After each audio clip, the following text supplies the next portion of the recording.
नमस्कार। Welcome to the new India. New India नव भारत निर्माण में आपका स्वागत है।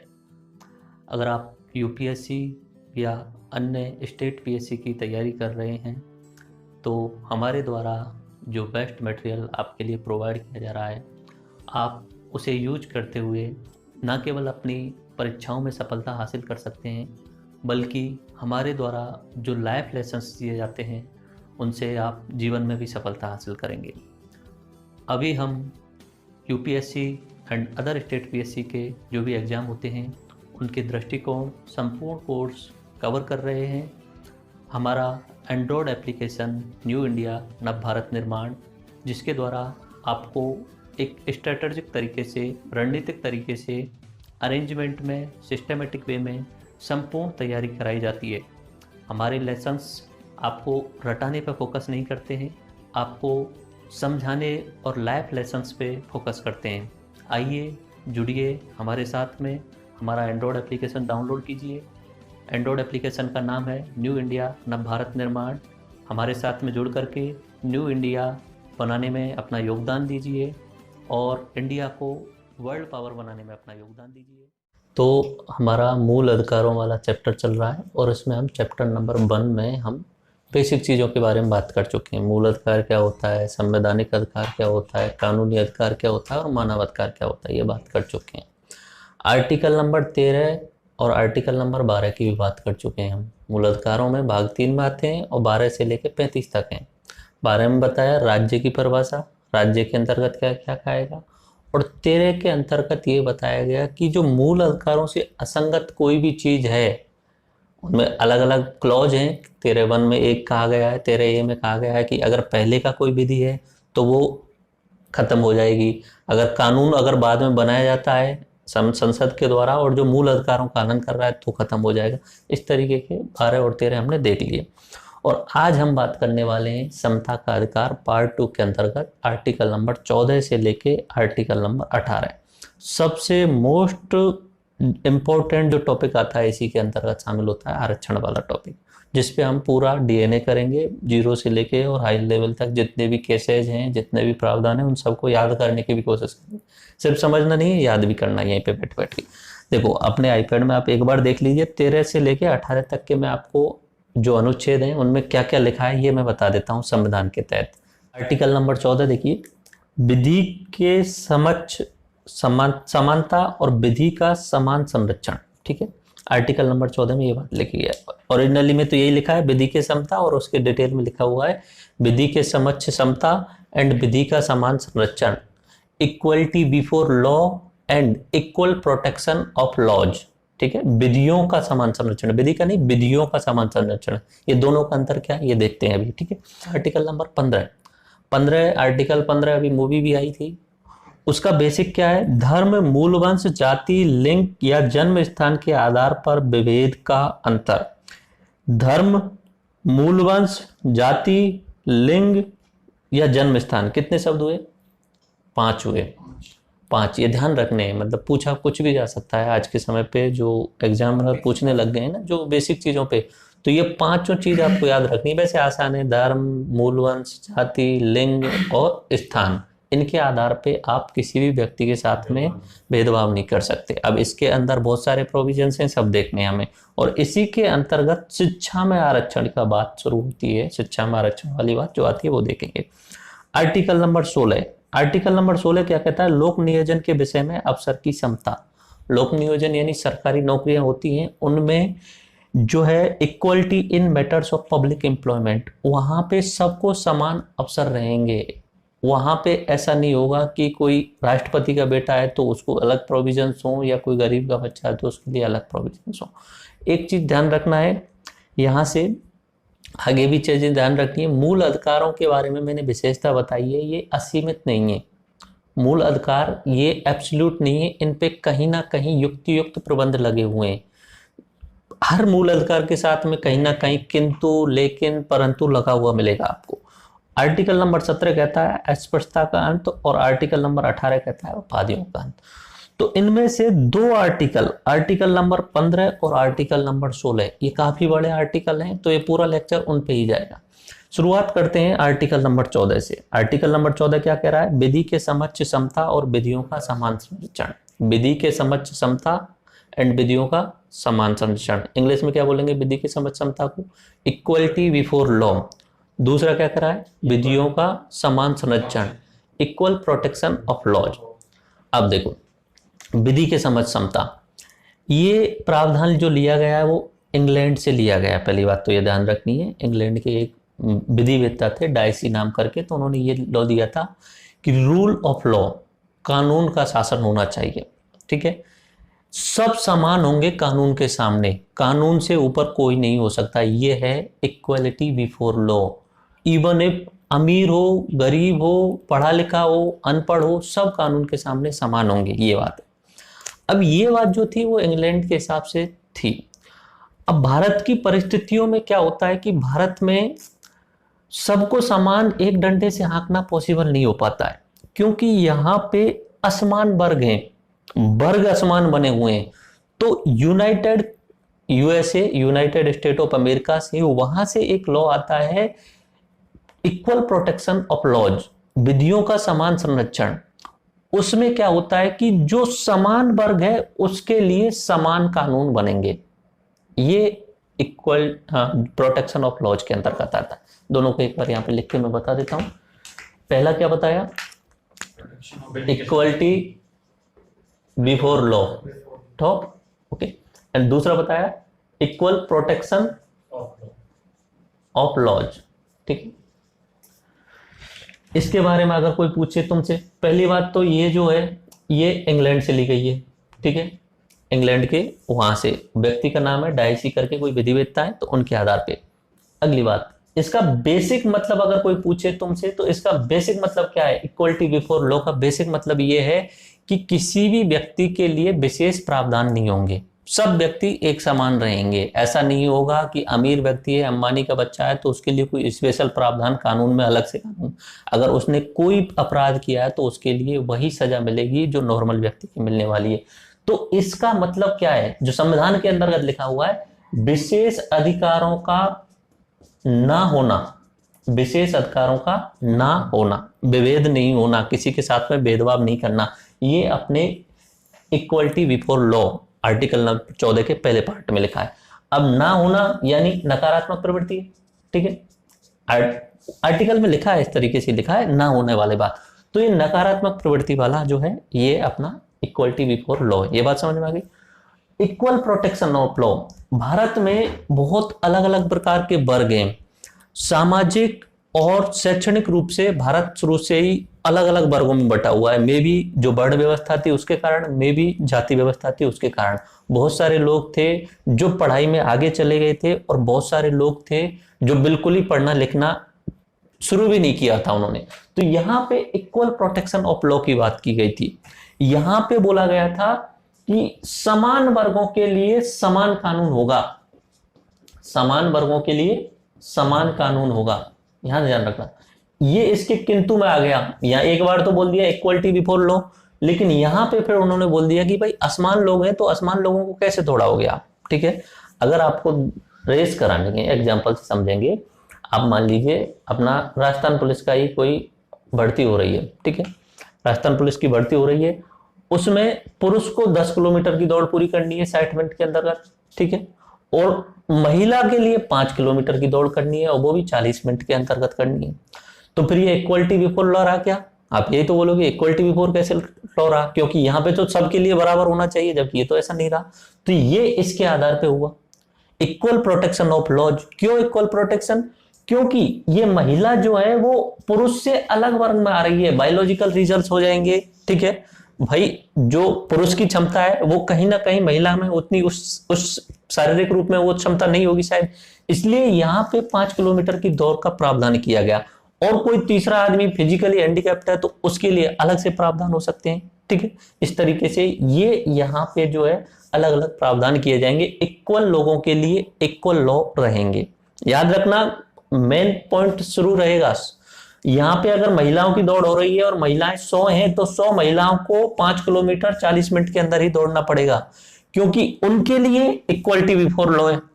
महिलाओं के अंदर जो है वो इक्वलिटी बिफोर लॉ है, लेकिन महिला और पुरुषों के लिए कौन सा लागू हो रहा है? Protection of law, equal protection of law. ये बात समझ में आ गई? ठीक है, तो अपने आईपैड में देख लीजिए आप क्या लिखा हुआ है। राज्य किसी व्यक्ति को विधि के समक्ष समता और विधियों के समान संरक्षण से वंचित नहीं करेगा। मैंने पहले भी बताया था, मूल अधिकार जो है उनकी प्रकृति जो नकारात्मक है। हर जगह पर राज्य को रोका गया, आप ये नहीं करोगे, ये नहीं करोगे। हम समझाने के रूप में कहीं ना कहीं पॉजिटिव भी लिख देते हैं, बट मैंने अभी जो ओरिजिनल कॉन्स्टिट्यूशन देखा था उसमें ज्यादातर जगह लिखा हुआ है state shall not be, state shall not be, हर जगह यही लिखा हुआ। तो मोस्ट ऑफ दी जो है वो नकारात्मक है। ठीक है, तो इक्वलिटी बिफोर लॉ और इक्वल प्रोटेक्शन ऑफ लॉ की बात की गई। यहाँ पे एक चीज और ध्यान रखना है, प्रत्येक व्यक्ति, एक शब्द और इंपॉर्टेंट आ गया जिससे आप एक चीजों को ध्यान रखोगे। ये दोनों चीज समझ में आई, इक्वलिटी बिफोर लॉ और इक्वल प्रोटेक्शन ऑफ लॉ। ठीक है, यहां पे शब्द लिखा हुआ है प्रत्येक व्यक्ति, एवरी पर्सन। संविधान के अंतर्गत लिखा है प्रत्येक व्यक्ति, वहां पे प्रत्येक नागरिक नहीं लिखा हुआ है भारत का। और यहां से एक इंपॉर्टेंट बात निकल के आती है कि कोई भी विदेशी भी व्यक्ति आ जाए तो उसके लिए भी ये है। आगे बात समझ में?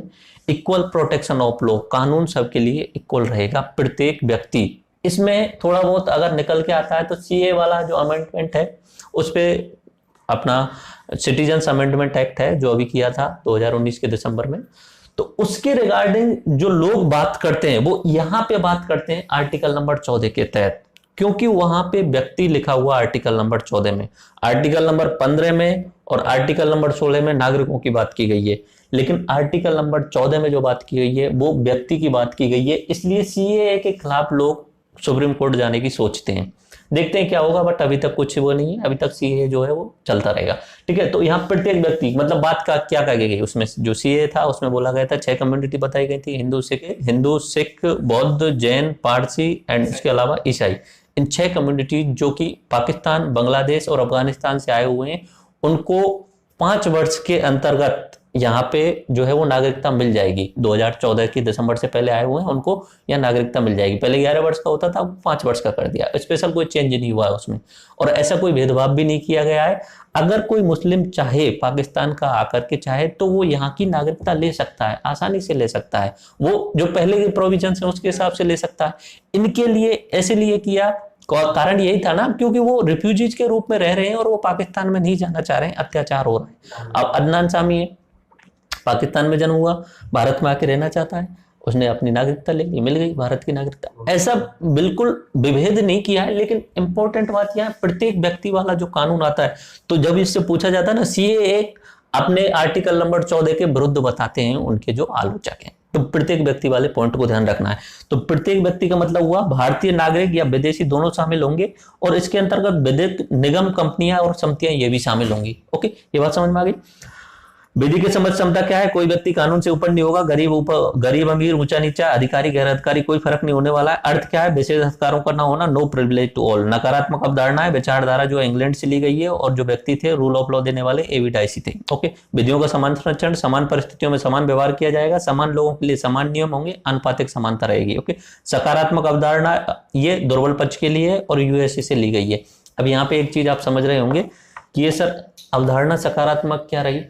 देखो, विभेद, किसी के साथ भेदभाव 2 तरीके से किया जा सकता है।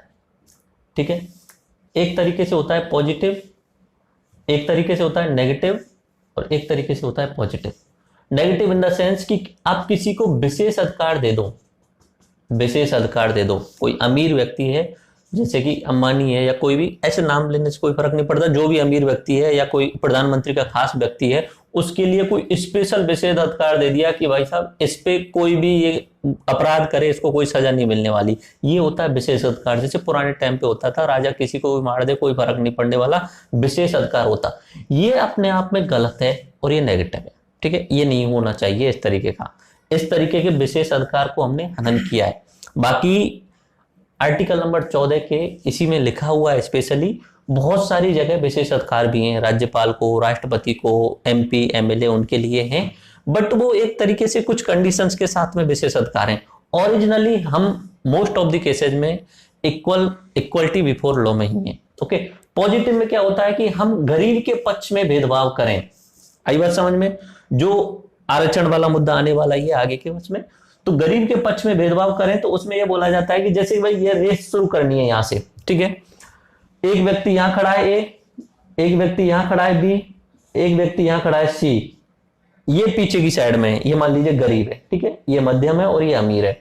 अब रेस अगर आपको शुरू करनी है कोई दिक्कत नहीं है, रेस शुरू करो, बट उससे पहले इनको यहां पे लेके आओ, उसके बाद रेस शुरू करो। इस तरीके का प्रावधान। आरक्षण मूवी जब देखोगे आप, जैसे भी एप्लीकेशन डाली हुई, तो आरक्षण मूवी में आप देखोगे तो उसमें जब प्रतीक बब्बर और अपना सैफ अली खान के बीच जब वाद विवाद होता है ना, तो उसमें सैफ अली खान बोलते हैं कि आइए हम रेस करने के लिए तैयार हैं, पर लकीर वहां से खींचिए जहां से समान हो जाए सबके लिए। हमारी कंडीशन में आप रह के देखिए, आप सोच के देखिए कि कोई गरीब व्यक्ति या गरीब बच्चा जो मान लीजिए कि दलित है, हमारे गांव मतलब कोई भी गांव से मान लीजिए कोई दलित कम्युनिटी का, तो पहली बात तो दलित कम्युनिटी के बच्चों के लिए पढ़ने के लिए विशेष प्रावधान नहीं होते हैं सरकारी स्कूल में जाने के, ठीक है। दूसरी बात, उनके घर वाले किसी रोजगार में लगे हुए हैं, तो सुबह शाम जाते स्कूल जाने से पहले वो रोजगार का काम करते हैं, आने के बाद में रोजगार का काम करते हैं बस्ता पटक के, और वो तुरंत अपने काम में लग जाते हैं। पढ़ने के लिए स्पेशल टाइम नहीं मिलता है और दिन भर अपनी रोजी रोटी के अंतर्गत लगे रहते हैं। एक मूवी मैंने डाली हुई है अपने एप्लीकेशन के अंतर्गत, ठीक है, फेंड्री करके एक मूवी है, अपना एम नागराज मंजुले जो हैं जिन्होंने सैराट मूवी बनाई थी, उनकी एक मूवी है फेंड्री करके। मतलब ऐसा नहीं है कि सब ऐसा होता है, बट एक विशेष प्रावधान अगर समझना हो आपको, हरिजन समाज के अंतर्गत बच्चों की कैसी कंडीशन रहती है, बहुत अच्छी कंडीशन से समझाया गया है इसमें, तो अपने एप्लीकेशन पे ले लो, वो देख लेना।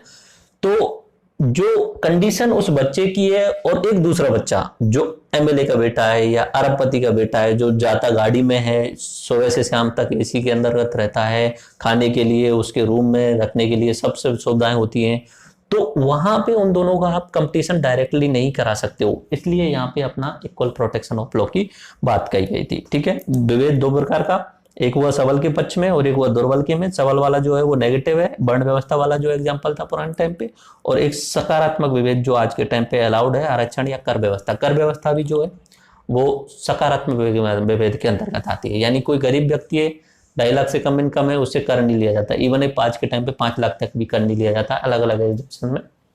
उसके बाद अगर कोई अमीर व्यक्ति है, 10 लाख से ऊपर 30%, 5 लाख से 10 लाख के बीच में 20% इस टाइप में, और अभी तो सरकार सोच रही है 40% करने के लिए, ओके। तो ये हुआ अपना आर्टिकल नंबर 14, समझ में आ गया पूरा क्या है आर्टिकल नंबर 14। दो चीज आपको याद रखनी है, विधि के समक्ष समता और विधियों का समान संरक्षण, विधियों का समान संरक्षण, ओके। इंग्लिश में जब बोलेंगे equality before law and equal protection of the laws.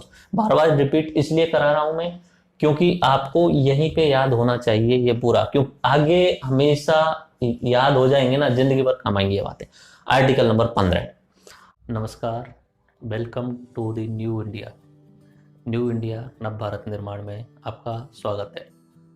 अगर आप यूपीएससी या अन्य स्टेट पीएससी की तैयारी कर रहे हैं तो हमारे द्वारा जो बेस्ट मटेरियल आपके लिए प्रोवाइड किया जा रहा है, आप उसे यूज करते हुए न केवल अपनी परीक्षाओं में सफलता हासिल कर सकते हैं, बल्कि हमारे द्वारा जो लाइफ लेसन्स दिए जाते हैं उनसे आप जीवन में भी सफलता हासिल करेंगे। अभी हम UPSC and other state PSC के जो भी एग्ज़ाम होते हैं उनके दृष्टिकोण संपूर्ण कोर्स कवर कर रहे हैं। हमारा एंड्रॉयड एप्लीकेशन न्यू इंडिया नव भारत निर्माण, जिसके द्वारा आपको एक स्ट्रेटजिक तरीके से, रणनीतिक तरीके से, अरेंजमेंट में, सिस्टमेटिक वे में संपूर्ण तैयारी कराई जाती है।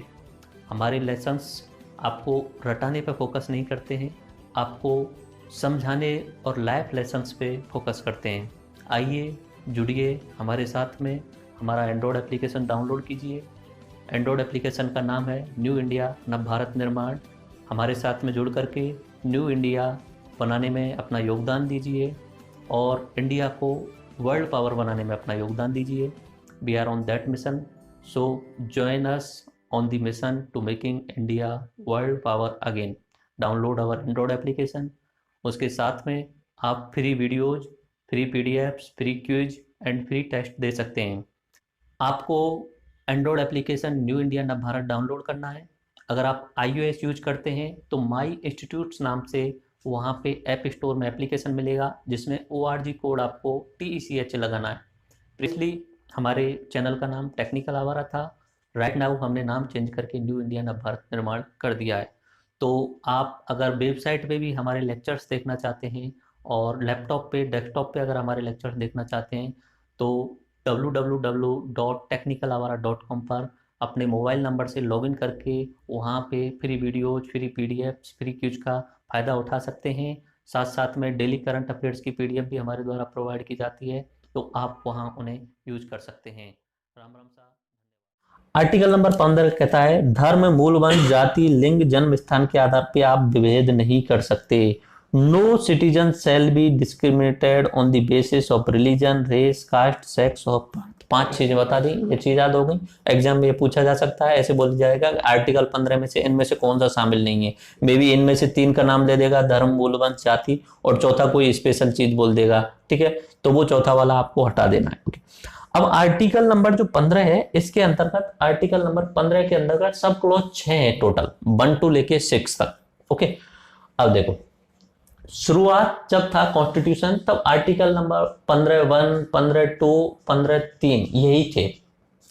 ठीक है, बाद में अमेंडमेंट किए गए और उनके बाद में 15(4), 15(5) और 15(6) ये जोड़े गए।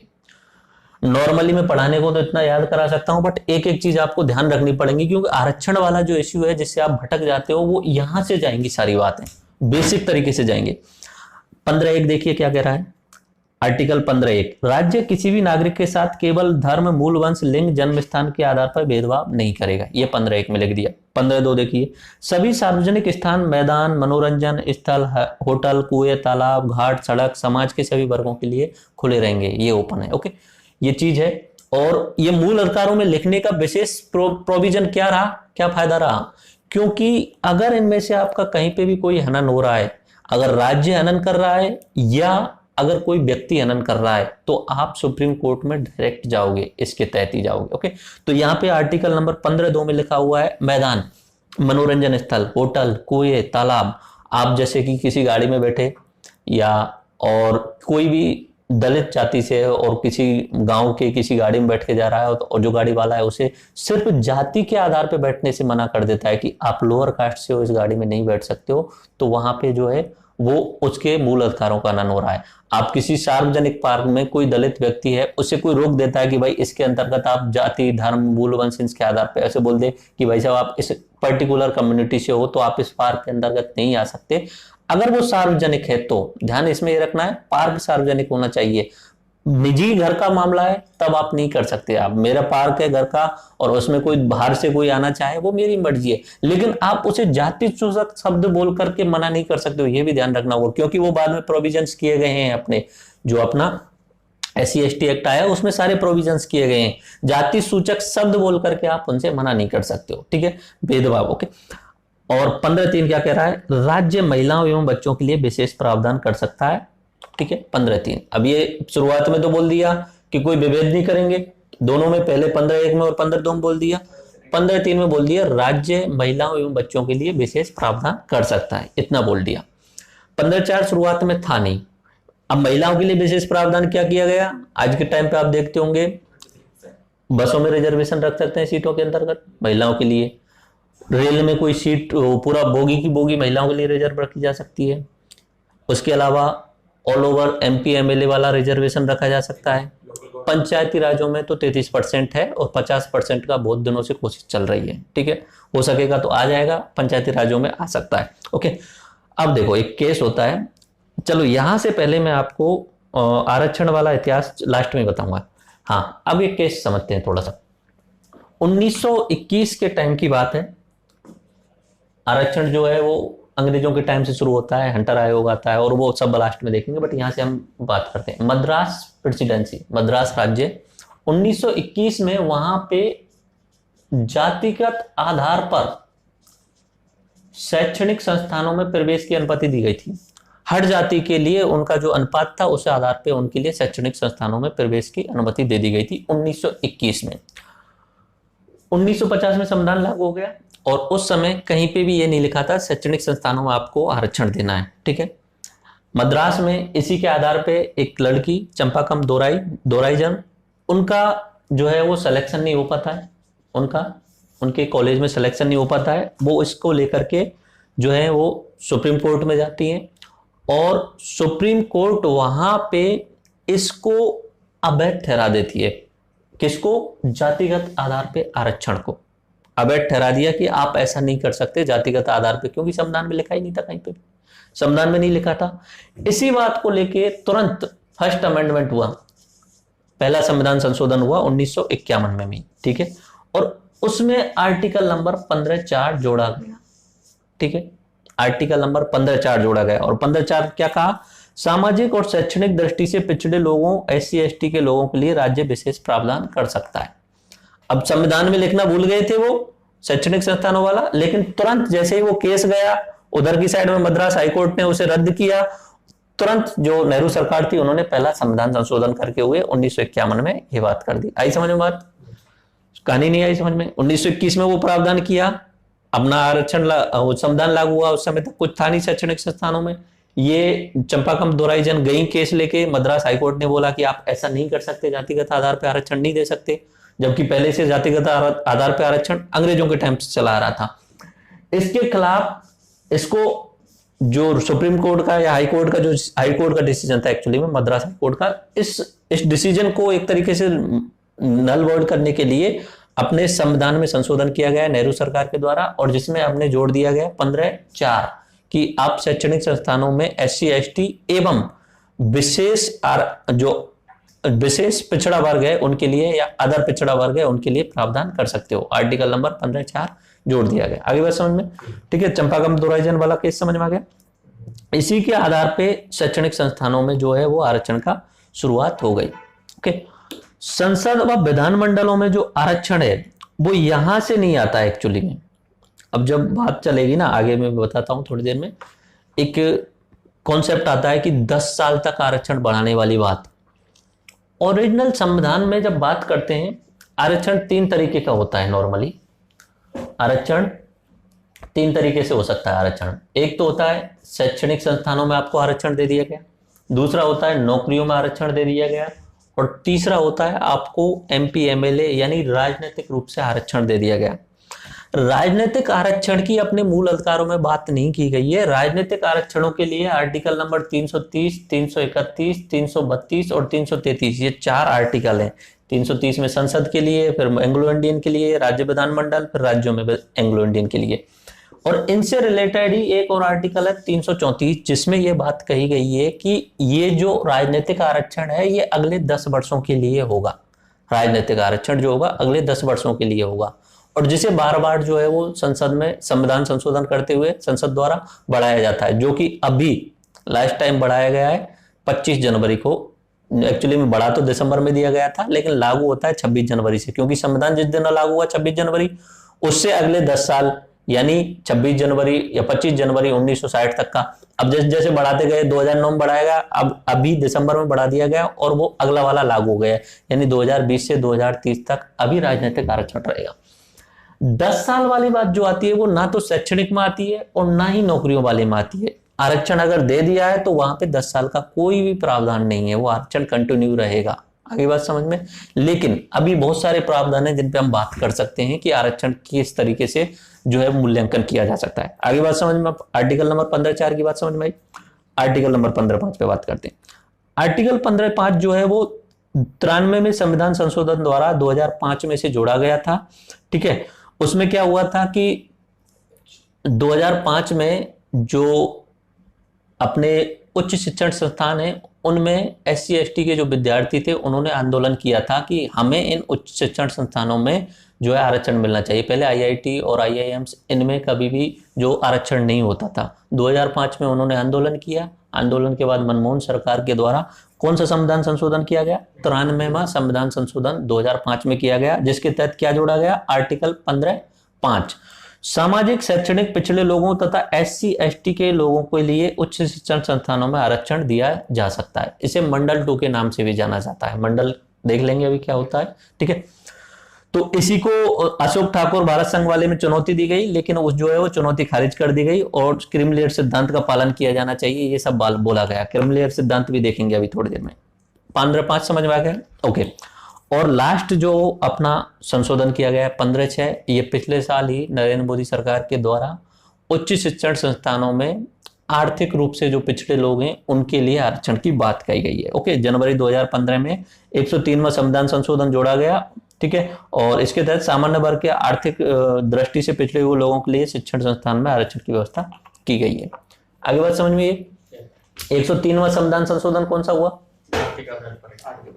कहां पे, शैक्षणिक संस्थानों में। अभी ध्यान रखना है, हमने नौकरियों की बात नहीं की है बिल्कुल भी, हमने सिर्फ 15 से लेके शैक्षणिक संस्थानों।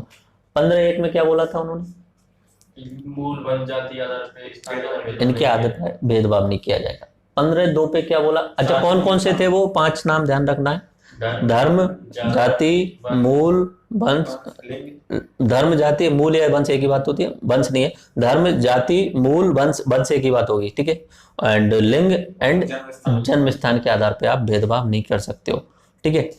इसमें भी जो जन्म स्थान वाला जो कॉन्सेप्ट है उसमें क्या होता है कि बाद में आगे आने वाले टाइम पे भी जैसे अगला 16 से 3 आएगा तो उसमें भी प्रावधान लिख दिए जाएंगे कि राज्य रोजगार के नियोजन में स्पेशल लोगों के लिए विशेष प्रावधान कर सकता है, वो देखेंगे, ठीक है। तो 15(1) वाला ये 5 बातें बोलेंगे, इनके आधार पर कोई भेदभाव नहीं किया जाएगा। 15(2) वाला सार्वजनिक स्थलों पर कोई भेदभाव नहीं किया जा सकता, ओके। ये वाला जो है वो राज्य के खिलाफ भी है और सामान्य लोगों के खिलाफ भी है, ओके। 15(3) महिला एवं बच्चों के लिए स्पेशल प्रावधान किए जा सकते हैं। 15(4) कब जोड़ा गया, 1951 में। 15(4) ओरिजिनल संविधान में नहीं था, ठीक है। कौन सा केस था, चंपाकम दोराईजन वाला मद्रास केस था, ओके। 1951 में ये पहला संविधान संशोधन किया गया था। एक चीज ध्यान रखना, कोई ऐसे इसी से रिलेटेड बहुत सारी बातें आती हैं, पहले संविधान संशोधन से रिलेटेड मूल अधिकारों में और भी बातें जोड़ी जाती हैं, संपत्ति का अधिकार भी हटाया जाता है। तो एक सब संविधान संशोधन होता है, उसका मतलब ये नहीं सिर्फ एक प्रोविजन में संशोधन हो, अलग अलग चीजों में भी संशोधन कर सकते हैं। जैसे कि 42वां संविधान संशोधन हुए थे, उनमें बहुत सारी चीजों में संशोधन हुआ था। 42वें में तो उसे मिनी कॉन्स्टिट्यूशन कहा जाता है क्योंकि बहुत सारी चीजें बदल दी थी उन्होंने, जब संविधान बना था उसके बाद में इतने सारे परिवर्तन किए। 15(4) बात हुई। 15(5) क्या बोला 15(5) में, उच्च शिक्षण संस्थानों में 2005 में जब आंदोलन हुआ था SC/ST के छात्रों के द्वारा, पहले यहाँ शैक्षण संस्थानों में आरक्षण था नॉर्मल यूनिवर्सिटीज में, लेकिन IIT, IIMs, नीट के द्वारा जाने वाले एम्स वगैरह इनमें आरक्षण नहीं होता था, ठीक है। तो यहाँ पे उच्च शिक्षण संस्थानों में 15(5) के द्वारा 2005 में कौन सा संविधान संशोधन हुआ था, 93वां संविधान संशोधन, ओके। और 15(6) कब जोड़ा गया है, 2019 को, ठीक है। ये अपना मोदी सरकार के द्वारा जो है जो लेकर के आए गए थे 103वां संविधान संशोधन। इसमें क्या किया था, 2 जगह पे संशोधन हुआ था, 15(6) जोड़ा गया था और 16(6) जोड़ा गया था, जिसपे हम बात करने वाले हैं।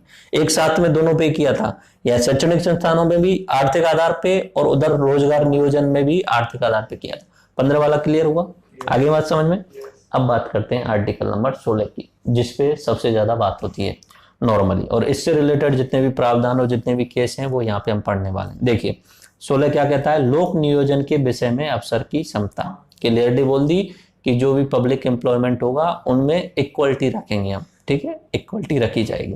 अब इक्वलिटी रखने की बात बोल दी, लेकिन पहले से शुरुआत से बात बोली गई है वहां पे कि आप जो विभेद कर सकते हो, विभेद कर सकते हो, लेकिन किसके पक्ष में कर सकते हो, दुर्बल के पक्ष में कर सकते हो, ओके। तो देखिए 16(1) क्या कहा, 16(1) ने कहा सभी नागरिकों को राज्य के अधीन नियुक्ति एवं रोजगार में अफसर की क्षमता होगी। 16(2) क्या कहा, नियुक्ति एवं रोजगार में राज्य किसी भी नागरिक के साथ केवल जाति, धर्म, मूल वंश, लिंग, जन्म स्थान, उद्भव और निवास के आधार पर भेदभाव नहीं करेगा, ठीक है। दूसरे वाले में देखो 16(2) में कितने शब्द हैं, जाति, धर्म, मूल वंश, लिंग, जन्म स्थान, उद्भव और निवास। मैंने इस पे नंबरिंग भी की हुई है, 7 हैं ये ध्यान रखना है। 16(2) के अंतर्गत क्या है, 7 हैं। इनके आधार पे आप जो है वो भेदभाव नहीं कर सकते हो किसी के साथ में। लेकिन मैंने वहीं पे साथ में लिख दिया है विधि का समान संरक्षण। विधि का समान संरक्षण क्या कहता है, समान वर्ग के लोगों के लिए समान कानून होंगे, अलग अलग वर्ग के लोगों के लिए अलग अलग कानून हो सकते हैं। बात आ गई समझ में। जो महिला है उसके लिए अलग कानून हो गया, पुरुष वाला जो वर्ग है उसके लिए अलग कानून हो गया, ठीक है। तो यहाँ पे 16(3) आता है। अब समान संरक्षण वाली बात को पूरा करने के लिए संसद कानून बनाकर निवास स्थान के आधार पर लोक नियोजन में प्राथमिकता दे सकती है। संसद कानून बनाकर निवास स्थान के आधार पे, इसके आधार पे हिमाचल प्रदेश, मणिपुर, त्रिपुरा, अरुणाचल प्रदेश, इनमें ऐसे प्रावधान किए गए हैं क्योंकि वहां पे लोकल जो कम्युनिटीज होती हैं, ट्राइब्स होती हैं नॉर्मली, जैसे हिमाचल प्रदेश है वहाँ पहाड़ी इलाका है तो वहाँ की ट्राइब्स के लिए भी उस विशेष प्रावधान किए जा सकते हैं कि इनके लिए अधिक आरक्षण रहेगा ताकि बाहर के लोग कम आ सकें। इसलिए मणिपुर, उसके अलावा त्रिपुरा, अरुणाचल प्रदेश, इनमें ये सब किया गया। ओके, ऐसा ही एक जो केस हुआ वो अभी कुछ समय पहले 16(3) के आधार पे 98 में संविधान संशोधन कर्नाटक हैदराबाद क्षेत्र के लिए विशेष प्रावधान करते हुए राज्यपाल द्वारा ये अपने अनुच्छेद का प्रयोग करते हुए विशेष शक्तियां दी गई थी। कर्नाटक हैदराबाद क्षेत्र करके एक क्षेत्र है जो कर्नाटक राज्य के अंतर्गत आता है, तो उसमें 98 में संविधान संशोधन द्वारा उस क्षेत्र के लिए जो विशेष प्रावधान किए गए थे, इन्हीं स्थानीय लोगों के लिए परसेंटेज में नौकरी दी जा सकती है। इससे रिलेटेड जो सबसे नया से नया जो अभी डिसीजन आया है वो अभी 2-3 दिन पहले ही आया है। तो उसमें क्या हुआ था कि अपना आंध्र प्रदेश राज्य, ठीक है, आंध्र प्रदेश राज्य में जहां पे सन 2000 की बात, मे भी उससे पहले भी हो चुका था पहले, पर पहले उसे सुप्रीम कोर्ट ने खत्म कर दिया था। सन 2000 में दोबारा से वहां पे जो ट्राइबल एरिया था, ट्राइबल एरिया में उन्होंने नौकरियों में 100% आरक्षण कर दिया एसटी के लिए, ट्राइबल एरिया में, ठीक है। अब 100% आरक्षण तो किसी भी एंगल से सही नहीं लगता आई थिंक, क्योंकि ये अफसर की क्षमता के खिलाफ है बिल्कुल ही। आप दुर्बल के पक्ष में उनके साथ विभेद कर सकते हो, सकारात्मक विभेद कर सकते हो दुर्बल के पक्ष में, लेकिन 100% आरक्षण देने के साथ साथ में आप इनके साथ तो बहुत बड़ा भेदभाव कर रहे हो जनरल कैटेगरी के साथ में। तो इसको अभी सुप्रीम कोर्ट ने बिल्कुल समाप्त किया और आंध्र प्रदेश 2 भागों में बट गया, आंध्र प्रदेश और तेलंगाना। तो सुप्रीम कोर्ट ने बोल दिया कि आपने बहुत गलत किया और आगे से मत कर देना, और इन पे जुर्माना भी लगाया, 5-5 लाख का जितना भी लगाया, तो इन पे जुर्माना लगाया दोनों पे। और ये चाह रहे थे कि ये बना रहे, बट इसको बिल्कुल ही रद्द कर दिया गया। ये अपना किसके तहत निकल के आ रहा है? 16(3) के अंतर्गत तहत के उन्होंने ऐसा विशेष प्रावधान किया था, लेकिन ये मूल भावना के खिलाफ आ रहा था, इसलिए इसे रद्द किया गया। विशेष प्रावधान आप कर सकते हो, लेकिन 100% आरक्षण तो किसी भी एंगल से सही नहीं हो सकता। आनुपातिक जो है प्रतिनिधित्व की बात की गई है, तो जनसंख्या के आधार पर कर सकते हो, लेकिन 100% कैसे कर सकते हो? आगे बात समझ में? तो आरक्षण मूल भावना के खिलाफ नहीं होना चाहिए। आंध्र प्रदेश एसटी क्षेत्रों में एसटी के लिए 100% आरक्षण किया गया था, सुप्रीम कोर्ट ने उसे रद्द कर दिया अभी। नमस्कार, welcome to the new India. New India नव भारत निर्माण में आपका स्वागत है। अगर आप यूपीएससी या अन्य स्टेट पीएससी की तैयारी कर रहे हैं, तो हमारे द्वारा जो बेस्ट मटेरियल आपके लिए प्रोवाइड किया जा रहा है, आप उसे यूज करते हुए न केवल अपनी परीक्षाओं में सफलता हासिल कर सकते हैं, बल्कि हमारे द्वारा जो लाइफ लेसन्स दिए जाते हैं उनसे आप जीवन में भी सफलता हासिल करेंगे। अभी हम UPSC and other state PSC के जो भी एग्ज़ाम होते हैं उनके दृष्टिकोण संपूर्ण कोर्स कवर कर रहे हैं। हमारा एंड्रॉयड एप्लीकेशन न्यू इंडिया नव भारत निर्माण, जिसके द्वारा आपको एक स्ट्रेटजिक तरीके से, रणनीतिक तरीके से, अरेंजमेंट में, सिस्टमेटिक वे में संपूर्ण तैयारी कराई जाती है। हमारे लेसन्स आपको रटाने पर फोकस नहीं करते हैं, आपको समझाने और लाइफ लेसन्स पे फोकस करते हैं। आइए जुड़िए हमारे साथ में। हमारा एंड्रॉयड एप्लीकेशन डाउनलोड कीजिए। एंड्रॉयड एप्लीकेशन का नाम है न्यू इंडिया नव भारत निर्माण। हमारे साथ में जुड़ करके न्यू इंडिया बनाने में अपना योगदान दीजिए और इंडिया को वर्ल्ड पावर बनाने में अपना योगदान दीजिए। आर्टिकल नंबर 16(4) SC, ST तथा समाज के ऐसे पिछड़े वर्गों जिनका सरकारी नौकरियों में अपर्याप्त प्रतिनिधित्व है, उनके लिए आरक्षण की व्यवस्था की जा सकती है। ये सबसे इंपॉर्टेंट आर्टिकल है जो पूरा आरक्षण के लिए पूरा निकाल के लाता है। 16(4) क्या बोला है इसमें? संसद या राज्य, क्या बोला है इसमें? राज्य SC, ST एवं पिछड़ा वर्ग के लिए जो है आरक्षण की व्यवस्था कर सकता है। लेकिन एक चीज और जो मैंने जहां पे रेड पॉइंट किया है, अपर्याप्त प्रतिनिधित्व, इनसफिशिएंट रिप्रेजेंटेशन, अपर्याप्त प्रतिनिधित्व होने की कंडीशन में। शुरुआत में ज्यादातर राज्यों ने इसके आधार पे आरक्षण शुरू कर दिया था, राज्यों ने भी और केंद्र ने भी। केंद्र ने भी कर दिया था 7.5% जो है वो अपना एसटी के लिए, मे भी 15% जो है वो एससी के लिए। ठीक है, शुरुआत में ये था। तो एक चीज ध्यान रखनी है, संविधान के अंतर्गत शैक्षणिक क्षेत्र में कहीं भी आरक्षण का प्रावधान नहीं था, वो संविधान संशोधन के बाद आया था। मूल संविधान में आर्टिकल 16(4) के तहत पब्लिक नियोजन में, पब्लिक एम्प्लॉयमेंट में आरक्षण की बात कही गई थी। ठीक है, जैसे राज्यों को पालन करना था। ओके, वहां पे ऐसा नहीं लिखा था उन्होंने कि इतना परसेंटेज आपको करना है, वहां पे उन्होंने बस ये लिखा कि आपको आरक्षण दे सकते हैं, इस तरीके की बात कही थी, जैसे केंद्र ने भी किया और जैसे राज्य ने भी किया। क्योंकि मूल अधिकारों में है तो इसका हनन होने पे वो जो सुप्रीम कोर्ट में भी जा सकते हैं। तो अपर्याप्त शब्द का आशय जनसंख्या की प्रतिशतता के आधार पर लिया जाना चाहिए। ओके, कि कम से कम जितनी जनसंख्या है उतना परसेंटेज उनके जो है वो सरकारी नौकरी में होना चाहिए। संविधान लागू होने के समय एससी एसटी को आरक्षण प्राप्त है, ये बात क्लियर हो गई आपकी। ठीक है, इसी के साथ में राजनीतिक वाला भी हम देखेंगे थोड़ी देर में, बट वो 3 चीजों में से आपको ध्यान रखना है। ओके, अनुच्छेद 340 में यह उल्लेख है कि शैक्षणिक और सामाजिक पिछड़ेपन का अध्ययन करने हेतु राष्ट्रपति एक आयोग का गठन करेंगे। अब एससी एसटी के लिए तो वहां लागू कर दिया, इधर देखिए थोड़ा सा, एसटी एसटी के लिए तो वहीं पे लागू कर दिया, संविधान में लिख दिया कि आपको इनका आरक्षण देना ही है। एक शब्द फिर उन्होंने लिखा कि पिछड़ा वर्ग, पिछड़ा वर्ग। अब पिछड़ा वर्ग कैसे पता चले, इसके लिए वहां पे आयोग की बात की गई थी कि आपको आयोग गठन करना है। तो शुरुआत में 1953 के आसपास में काका केलकर नाम के एक व्यक्ति थे, उनकी अध्यक्षता में एक आयोग गठन किया गया था। उन्होंने भी सिफारिश दी थी कि आरक्षण दिया जाए अन्य पिछड़ा वर्ग करके, इस तरीके से।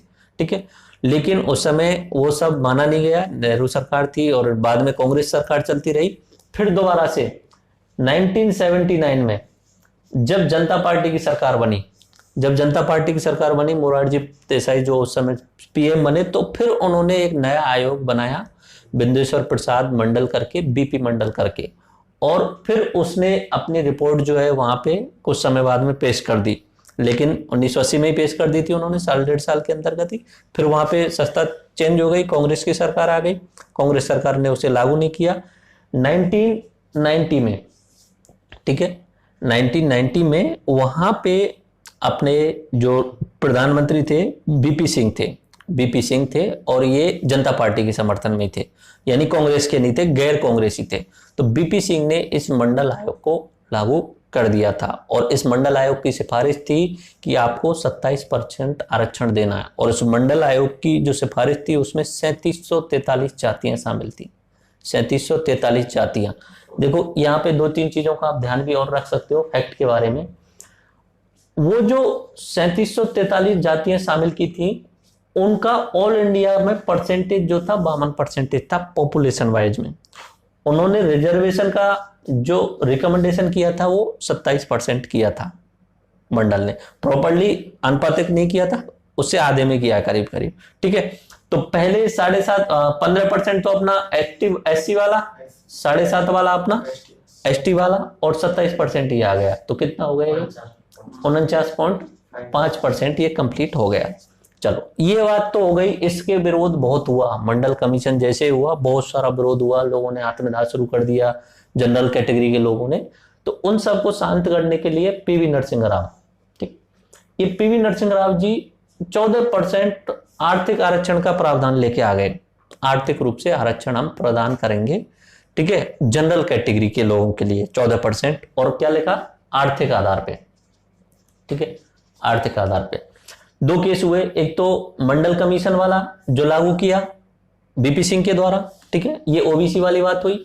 तुरंत उसके 1 साल बाद ही यहाँ पे आर्थिक आधार पे रिजर्वेशन दे दिया। अब देखो कहां 49.5 पहले से था, 14 और दे दिया, तो ये 63.5% हो गया, 50% से ज्यादा हो गया। तो एक महिला थी, आप इमेज देख सकते हो अपने इसमें नीचे की साइड में, इंदिरा साहनी करके, ठीक है, ये एडवोकेट है। तो इंदिरा साहनी ने इसके खिलाफ में, इन दोनों के खिलाफ में, ये अपना ओबीसी वाला भी और ये वाला भी जो आर्थिक आधार पे पीवी नरसिंह राव के द्वारा, इंदिरा साहनी ने केस कर दिया, और सुप्रीम कोर्ट में सबसे बड़ा आज तक का आरक्षण से रिलेटेड केस इसे ही माना जाता है, क्योंकि इसमें सुप्रीम कोर्ट ने बहुत सारे निर्णय दिए थे। ओके, तो 9 जजों की बेंच थी, और उसके आधार पे यहाँ पे बहुत सारे डिसीजन दिए गए थे। एक एक करके डिसीजन देखते हैं, बट उससे पहले जो मैंने बताया उन सब चीजों को देख लीजिए, ठीक है। तो अनुच्छेद 340 के आधार पे 1953 में काका कालेकर की अध्यक्षता में आयोग का गठन किया गया था। 1955 में इसने अपनी रिपोर्ट दे दी थी। आयोग ने ओबीसी आरक्षण देने की अनुशंसा की थी। 1978 में पिछड़े वर्गों की स्थिति का अध्ययन करने के लिए बीपी मंडल की अध्यक्षता में अन्य आयोग का गठन किया गया था। 1980 में उन्होंने रिपोर्ट दे दी थी, ओबीसी को आरक्षण देने की मांग की थी, जिसके अंतर्गत 3743 जातियां शामिल की गई थी और 52% उनकी पॉपुलेशन का परसेंटेज था। अगस्त 1990 में मंडल आयोग की अनुशंसा पर बीपी सरकार ने ओबीसी को पहली बार 27% आरक्षण दे दिया। ओके, 1991 में पीवी नरसिंह राव की सरकार द्वारा आर्थिक पिछड़ेपन के आधार पर सामान्य वर्ग को आरक्षण दे दिया। जो मोदी जी ने पिछले साल किया जैसे, तो वो काम उन्होंने 1991 में कर दिया। और शब्द क्या था? आर्थिक पिछड़ापन, ये ध्यान रखना है। इन दोनों आरक्षणों को इंदिरा साहनी व भारत संघ 1992 में जो मामले में चुनौती दी गई। अब तुम पीछे जाओ थोड़ा सा दोबारा से, और ये अपना आपको खोलना है आर्टिकल नंबर, ऊपर ही देखो आर्टिकल नंबर 340 आपको कहीं दिख रहा है? आर्टिकल नंबर 340 में यह उल्लेख है कि सामाजिक और शैक्षणिक पिछड़ेपन का अध्ययन करने हेतु राष्ट्रपति एक आयोग बनाएगा। और यहां पे आर्टिकल जो 16(4) है ना, 16(4), उसमें सामाजिक और शैक्षणिक रूप से, जैसे 340 में क्लियरली लिखा हुआ है, सामाजिक और शैक्षणिक रूप से जो पिछड़े हैं उनके लिए ही आरक्षण देना है, ठीक है। सामाजिक और शैक्षणिक, आर्थिक शब्द नहीं लिखा हुआ है कहीं पे भी, ठीक है। तो ये इंदिरा साहनी जब केस जाता है सुप्रीम कोर्ट में, तो सुप्रीम कोर्ट बहुत सारे डिसीजन देता है। उनमें से एक डिसीजन ये भी होता है, पहले एक काम ये करता है कि ये जो 14% जो दिया है आर्थिक रूप से आरक्षण, इसको रद्द कर देता है सुप्रीम कोर्ट। क्यों कर देता है? क्योंकि संविधान सम्मत नहीं है। संविधान में कहीं पे भी नहीं लिखा है कि आर्थिक आधार पे आपको आरक्षण देना है। सामाजिक और शैक्षणिक, ये दो शब्द लिखे हुए हैं, सामाजिक और शैक्षणिक आधार पे। तो देखो 16 नवंबर 1992 में सुप्रीम कोर्ट द्वारा निर्णय दिया गया, ओबीसी का आरक्षण संवैधानिक है। उन्होंने बोल दिया क्योंकि ये सामाजिक और शैक्षणिक पिछड़ापन के आधार पर दिया गया है, तो ये संवैधानिक है, उसको रोक नहीं लगाई गई ओबीसी का। सामान्य वर्ग का आरक्षण असंवैधानिक है। क्यों? क्योंकि आर्थिक पिछड़ापन शब्द का संविधान में उल्लेख है ही नहीं। सामाजिक और शैक्षणिक दो ही शब्द हैं। पदोन्नति, अब यहाँ पे 2-3 अलग से सजेशन सुप्रीम कोर्ट के द्वारा दिए जा रहे हैं, ध्यान रखना है। ये साहनी वाले केस में पदोन्नति में किसी प्रकार का आरक्षण नहीं होना चाहिए, पॉइंट ध्यान रखना है आपको ये, क्योंकि अब आगे आने वाले शब्द में सब जगह काम आने वाले हैं।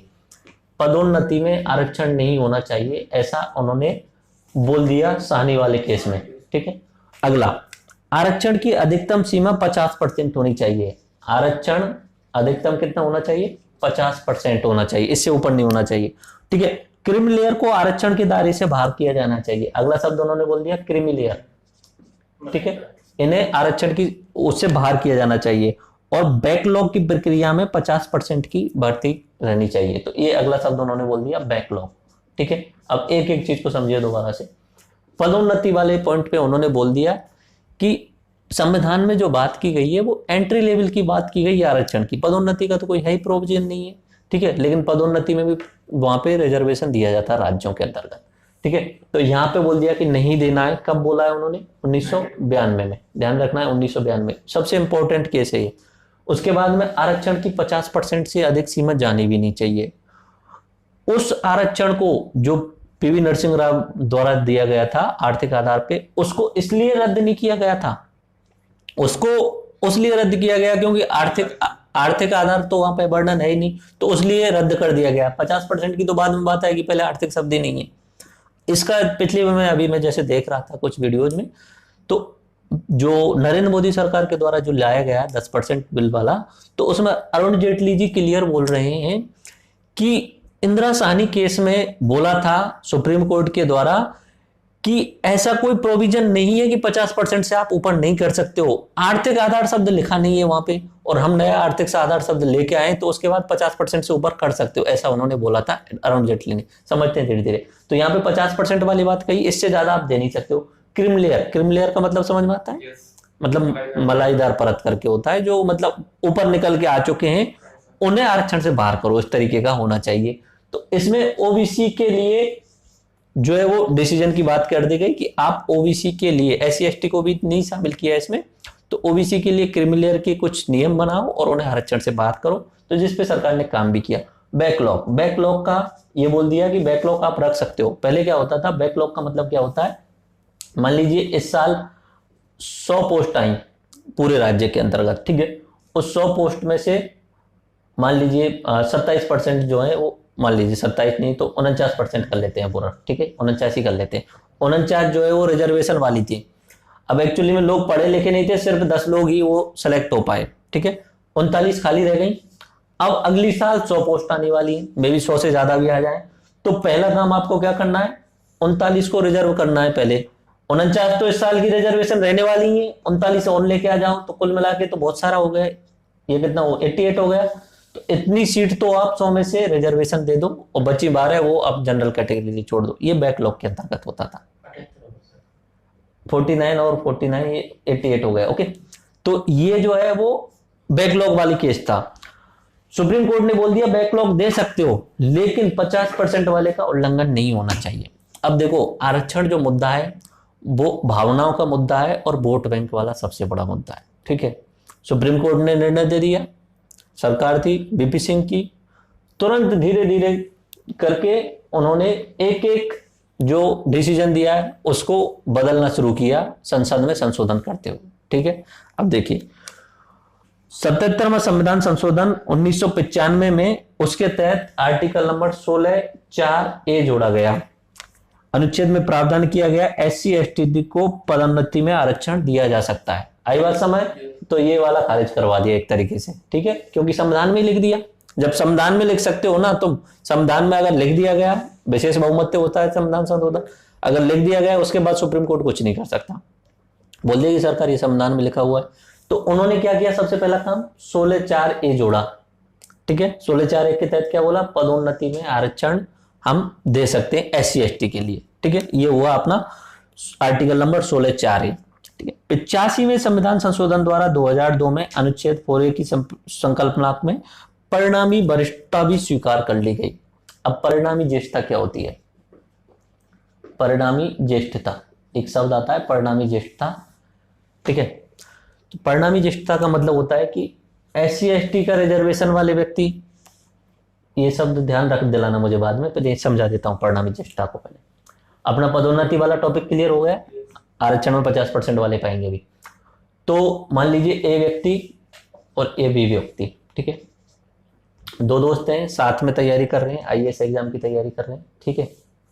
2010 में इसका सिलेक्शन हो जाता है, ठीक है, ए का, ये जनरल कैटेगरी से और ये SC या ST कैटेगरी से।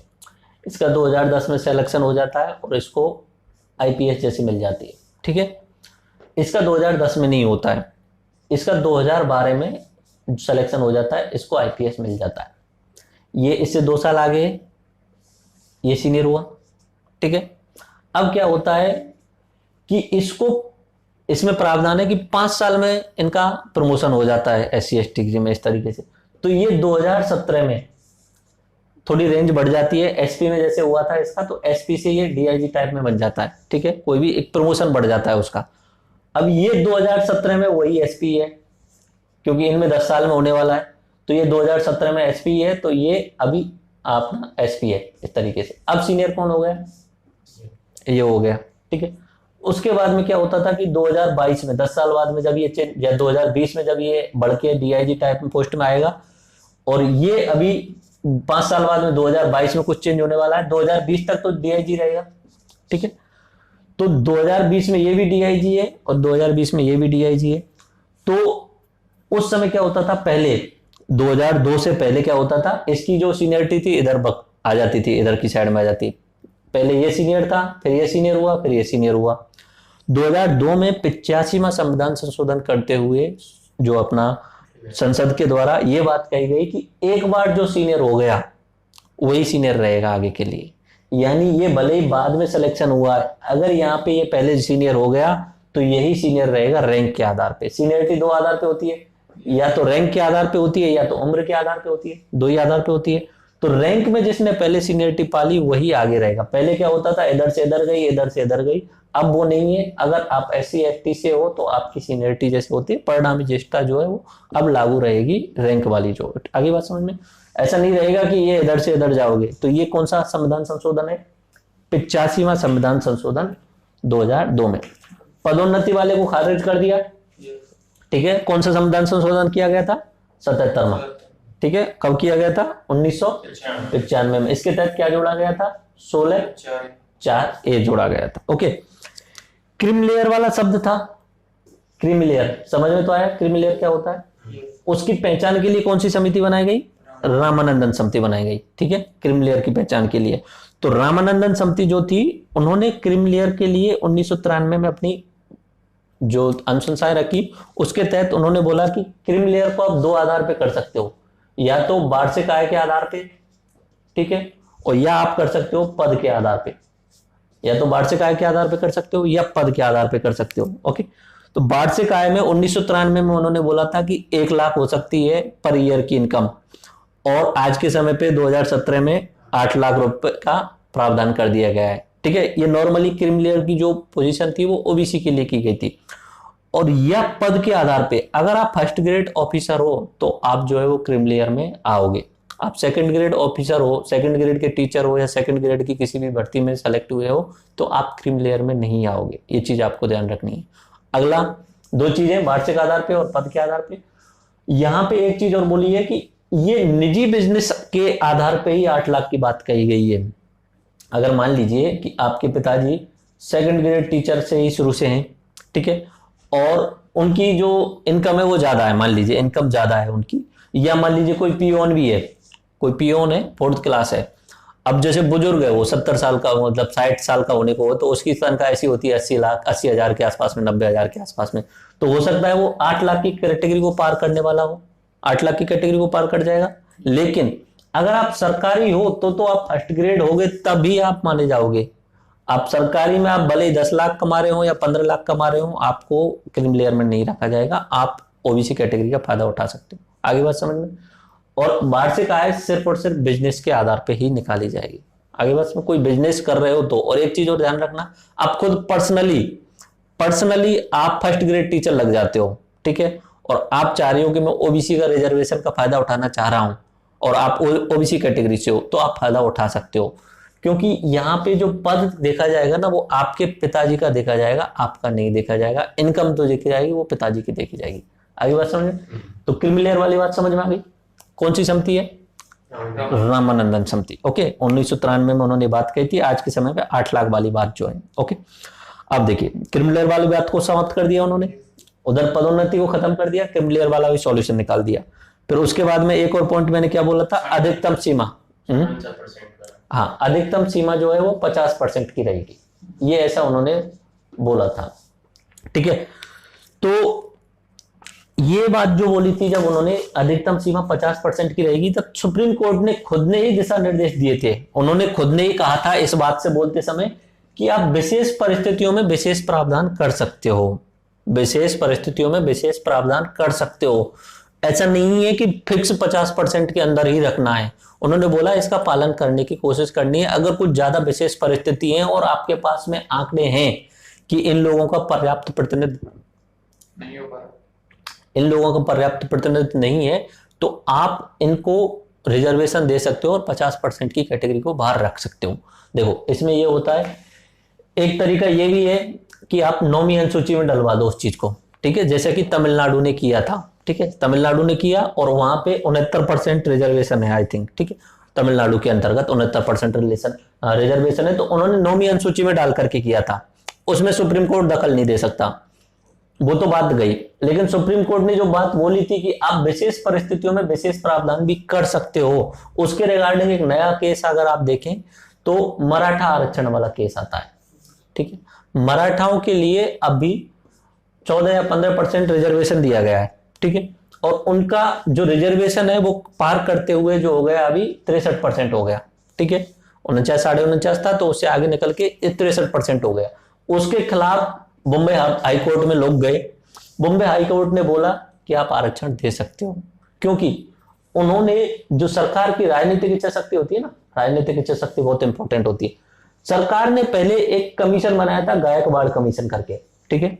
गायकवाड़ आयोग ने पूरी छानबीन की, कितने लोगों को कितना, वहां पे कौन सी सरकारी में डॉक्टर कितने, स्कूल टीचर कितने हैं, उसके अलावा प्रोफेसर्स कितने, हर सरकारी नौकरी में उनका डाटा प्रस्तुत किया। ठीक है, और डाटा प्रस्तुत करके सरकार ने अपना सुप्रीम कोर्ट के सामने रखा कि ये डाटा है और इसके आधार पे हम विशेष परिस्थितियों में विशेष आरक्षण दे रहे हैं, तो हाई कोर्ट ने उसे खत्म नहीं किया। ऐसा ही अगर आप एग्जाम्पल देखें, जो अपने राजस्थान में सबसे ज्यादा चलता है, गुर्जर आरक्षण वाला इशू।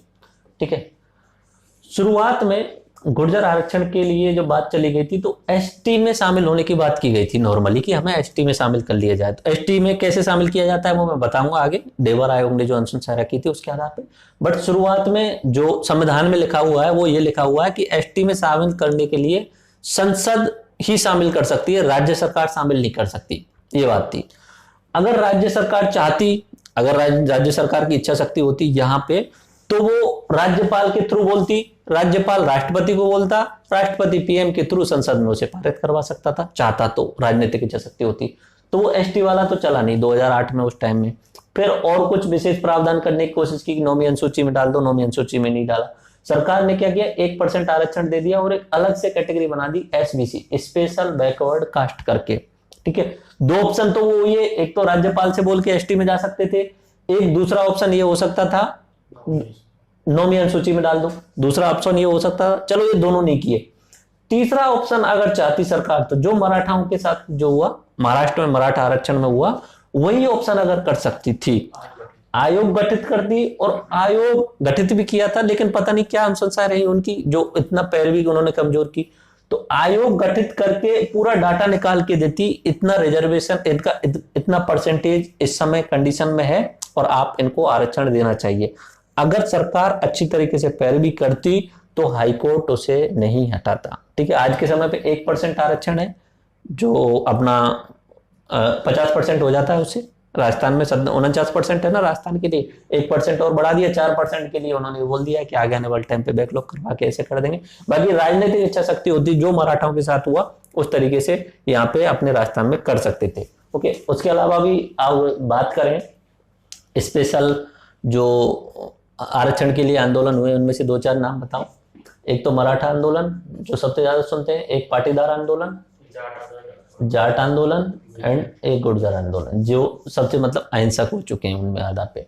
ठीक है, तो ये आरक्षण आज के समय पे एक राजनीतिक हथियार बन चुका है ओरिजिनली, जो इसकी मूल भावना थी उसके साथ में बहुत सारा छेड़छाड़ हो चुकी है।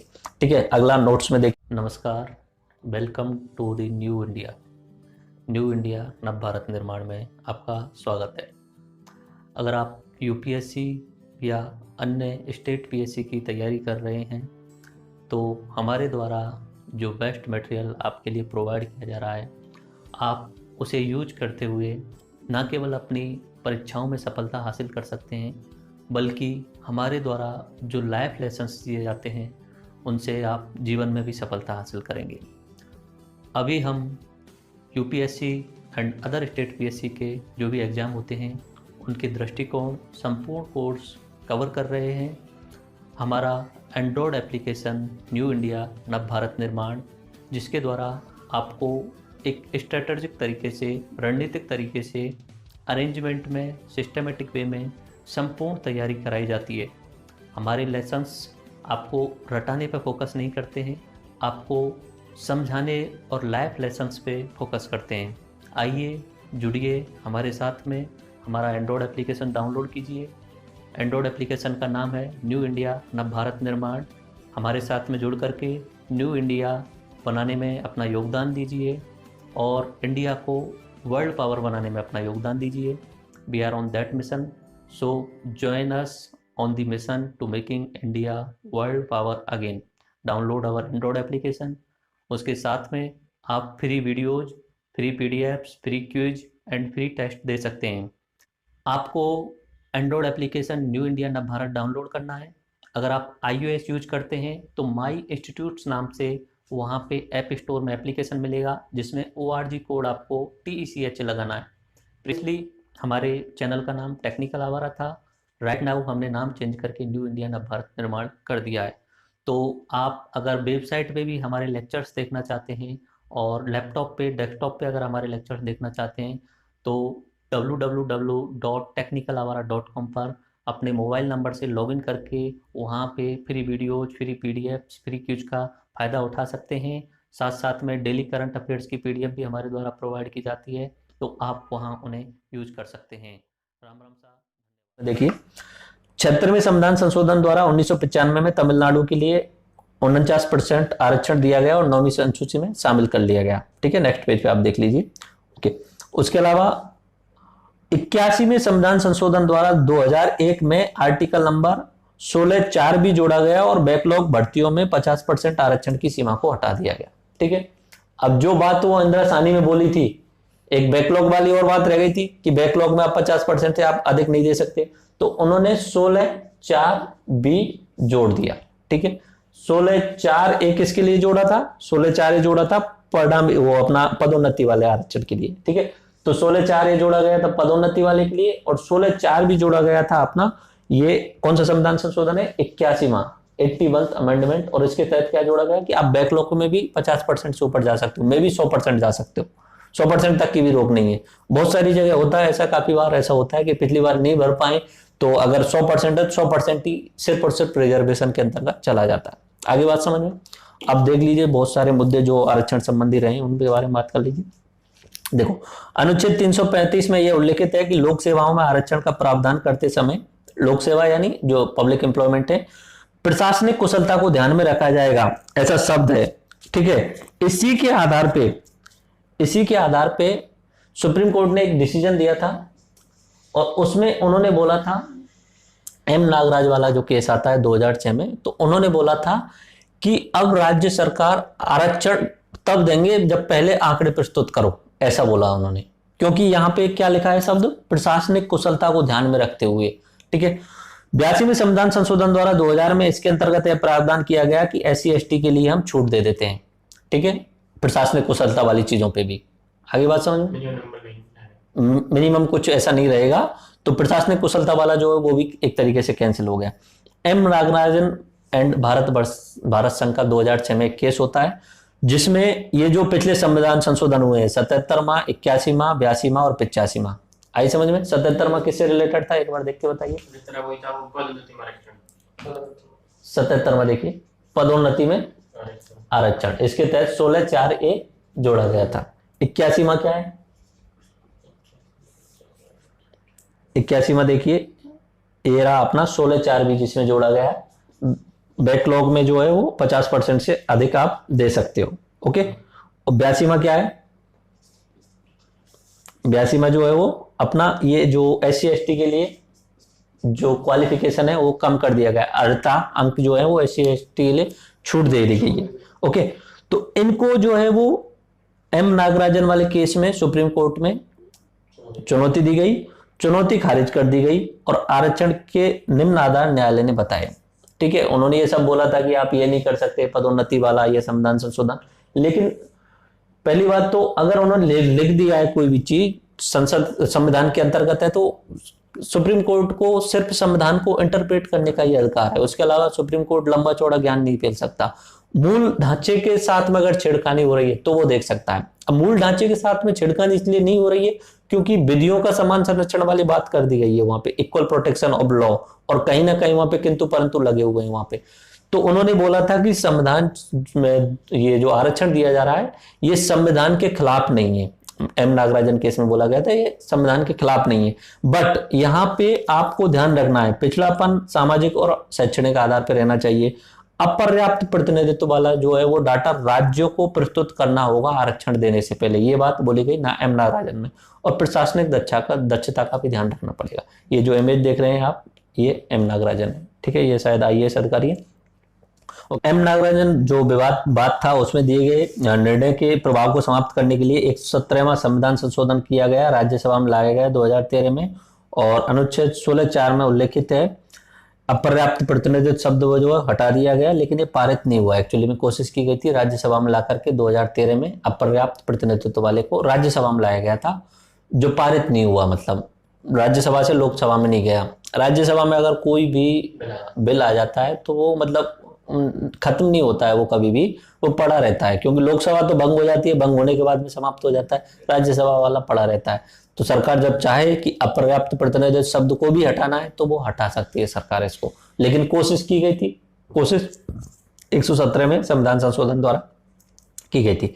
इंदिरा साहनीवाद में न्यायालय ने क्रिमिनल का जो दायरा दिया था उसमें सरकार ने रामानंद समिति बनाई थी। बात सारी समझा दी आपको, 1993 वाली बात। ओके, अब जो सबसे नया जो जोड़ा गया है आर्थिक आधार पे आरक्षण 16/6, ठीक है। अब 16/5 मैंने छोड़ दिया यहाँ पे, शायद 16/5 जो है वो मैंने छोड़ दिया है। 16/5 जो है वो बाद में देखते हैं अभी, ठीक है। 16/5 जो है वो मूल संविधान के अंतर्गत था।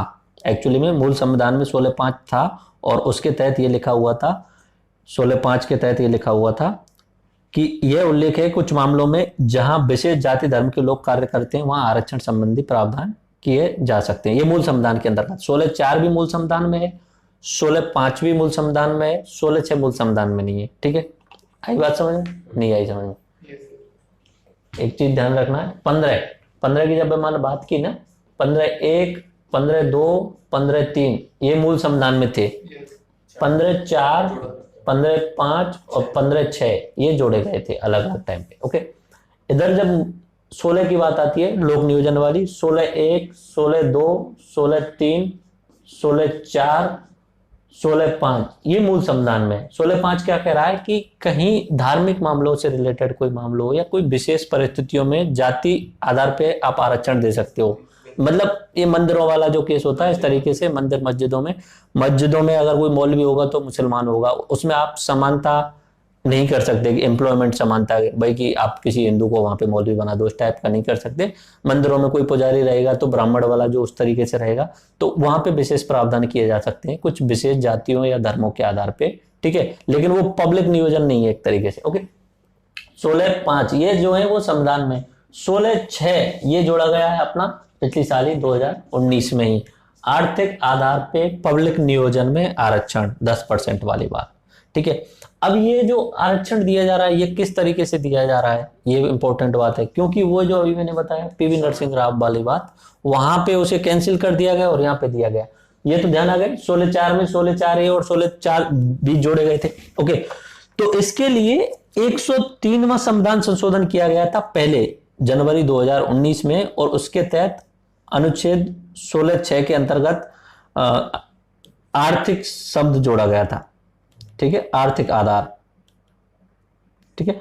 तो आर्थिक आधार जोड़ा गया, सामान्य वर्ग को आर्थिक पिछड़े लोगों के लिए सरकारी नौकरियों में आरक्षण की व्यवस्था की गई थी। तो अब सुप्रीम कोर्ट में अगर जाएंगे तो वहां पहले दिखा देंगे, सरकार के जो वकील हैं वो दिखा देंगे भाई साहब कि संविधान के अंतर्गत क्या लिखा हुआ है, आर्थिक आरक्षण, और आर्थिक आरक्षण अगर संविधान में लिखा हुआ है तो आप वहां आरक्षण दे सकते हो। तो 16/6 में पहले क्या किया गया, आरक्षण तो बाद में दिया गया है, पहले संविधान संशोधन किया गया और उसमें आर्थिक शब्द जोड़ा गया। उससे पहले क्या था, सामाजिक, शैक्षणिक, और अब क्या जोड़ दिया गया, आर्थिक शब्द, ठीक है। आर्थिक आधार पे भी आरक्षण दिया जा सकता है। और वो समय जो कैंसिल किया था वो इसलिए किया था पीवी नरसिंह राव के टाइम पे क्योंकि वहां आर्थिक शब्द नहीं था। आगे देखिए, अनुच्छेद 341 के तहत किसी भी जाति को एससी में शामिल करने की शक्ति संसद में निहित है। अगर किसी जाति को एससी में शामिल करना है तो वो संसद ही कर सकती है। अभी जैसे हुआ था कुछ समय पहले, यूपी की योगी सरकार ने ओबीसी की 17 जातियों को एससी में शामिल कर दिया था, जिसपे इलाहाबाद हाईकोर्ट ने रोक लगा दी थी और उसके खिलाफ योगी सरकार सुप्रीम कोर्ट में चली गई थी। लेकिन ओरिजिनली जब लिखा हुआ है 341 के तहत कि संसद को ही शक्ति है तो संसद को ही शक्ति है।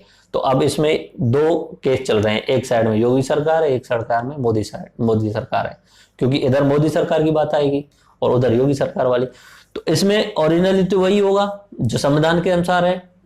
ओबीसी से अगर 17 जाति आपको शामिल करनी है तो राज्य खुद कर ही नहीं सकता, तो योगी का जो निर्णय उसे खत्म किया जाएगा।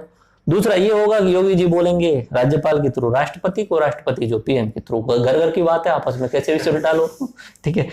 उसके बाद अनुच्छेद 342 के तहत किसी भी जाति को एसटी में शामिल करने की शक्ति भी संसद में निहित है। एसटी में शामिल करने के लिए कुछ विशेष प्रावधान जो है वो डेवर आयोग, अगले पन्ने पे आप देखेंगे तो डेवर आयोग बनाया गया था। एसटी के मापदंड तय करने के लिए यूएन डेवर की अध्यक्षता में 1960-61 में एक आयोग बनाया गया था।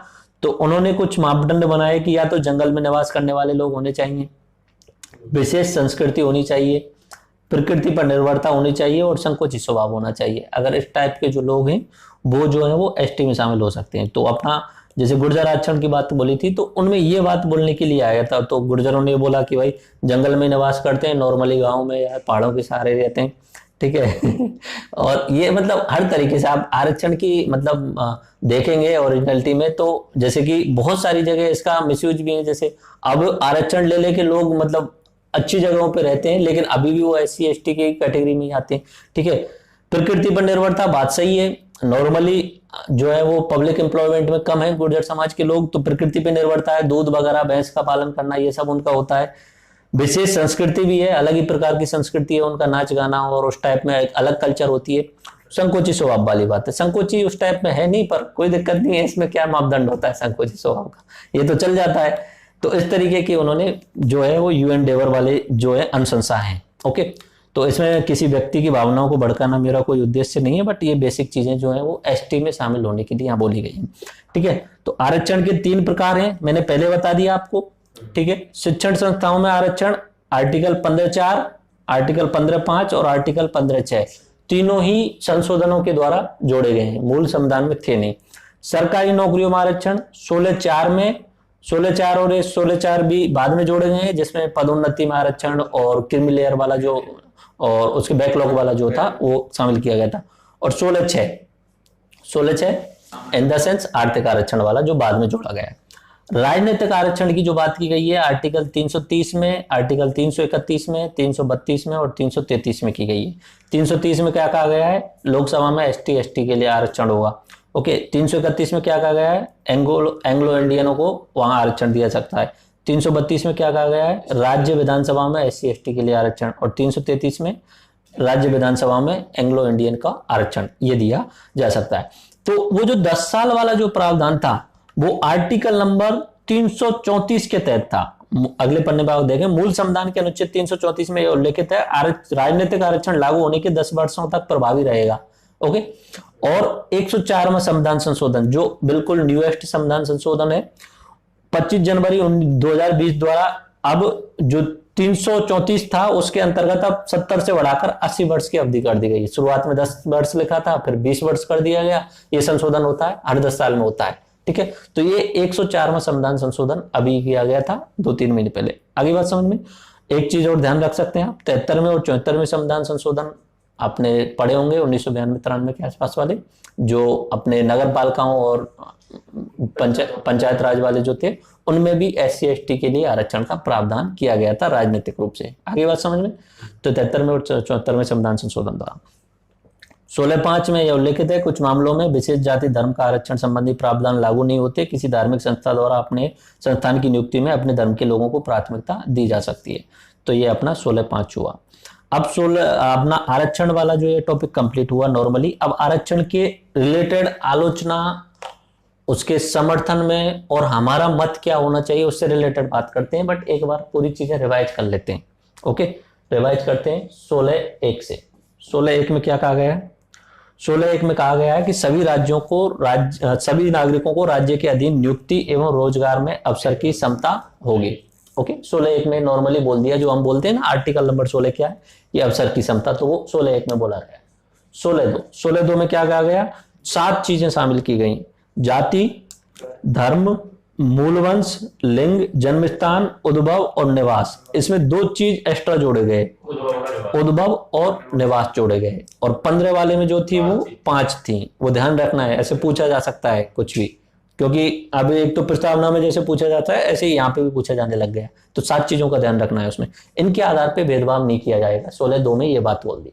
16(3) में क्या बोला गया, संसद कानून बनाकर निवास स्थान के आधार पे लोक नियोजन में प्राथमिकता दे सकता है। कोई राज्य अपनी किसी विशेष क्षेत्र के लिए कुछ स्थानीय निवासियों के लिए रोजगार देना चाहता है तो वहां पे रोजगार दे सकता है, ओके। अब ओरिजिनली शुरुआत होती है ये एम्प्लॉयमेंट में SC ST के लिए आरक्षण की, तो 16(4) कहता है, क्या कहता है 16(4) क्या कहता है, SC ST तथा समाज के ऐसे पिछड़े वर्गों का जिनका सरकारी नौकरियों में अपर्याप्त प्रतिनिधित्व है उनके लिए आरक्षण की व्यवस्था की जा सकती है। और बाद में 16(4)A और 16(4) भी जोड़ दिए गए, तो पदोन्नति वाला जोड़ दिया गया, एक बैकलॉग वाला जोड़ दिया गया। 16(5) क्या कहता है, जाति विशेष धर्म के लोगों को लगाया जा सकता है स्पेशल कैटेगरीज में, ओके। और 16(6) क्या है, जो अभी पिछले टाइम पे आर्थिक आधार पे जो आरक्षण दिया गया था उसमें पब्लिक नियोजन में शामिल किया गया था।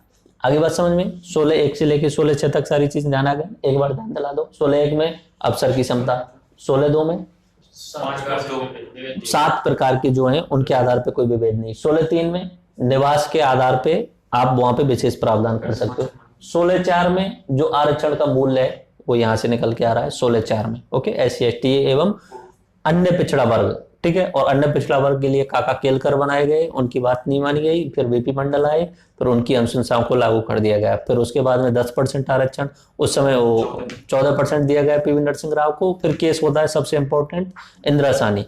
इंदिरा साहनी वाले केस में क्या बोलते हैं कि आरक्षण जो है वो संविधान की मूल अवधारणा के खिलाफ तो नहीं है, लेकिन उसके अलावा 50% से आप ज्यादा नहीं दे सकते, क्रीम लेयर का ध्यान रखना होगा, बैकलॉग का ध्यान रखना होगा, ठीक है, और वरिष्ठता परिणामी ज्येष्ठता का वो ध्यान रखना होगा। वो सारी चीजें बात की गई जिनको एक एक करके संविधान संशोधन करके संसद ने ओवर रूल कर लिया अपने हिसाब से। ओके, धीरे धीरे करके 16(5) में धार्मिक वाला जो बताया, विशेष कंडीशंस में विशेष जाति के लोगों को लगाया जा सकता है। और 16(6) जो हुआ अपना आर्थिक आधार पे आरक्षण वाली बात हो गई। आगे बात समझ में?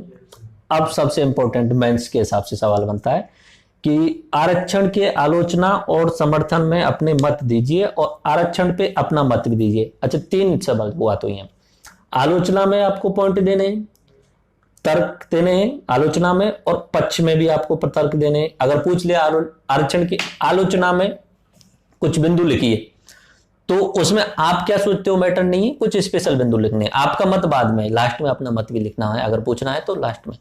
एक चीज ध्यान रखना, कोई भी चीज अगर संविधान के अंतर्गत है, अगर कोई भी चीज संविधान के अंतर्गत है और आप उसकी डायरेक्टली बिना देखे बिना सोचे आप आलोचना कर रहे हो और उसके बारे में भला बुरा बोल रहे हो, तो आपको एग्जामिनर नंबर नहीं देने वाला है, ठीक है।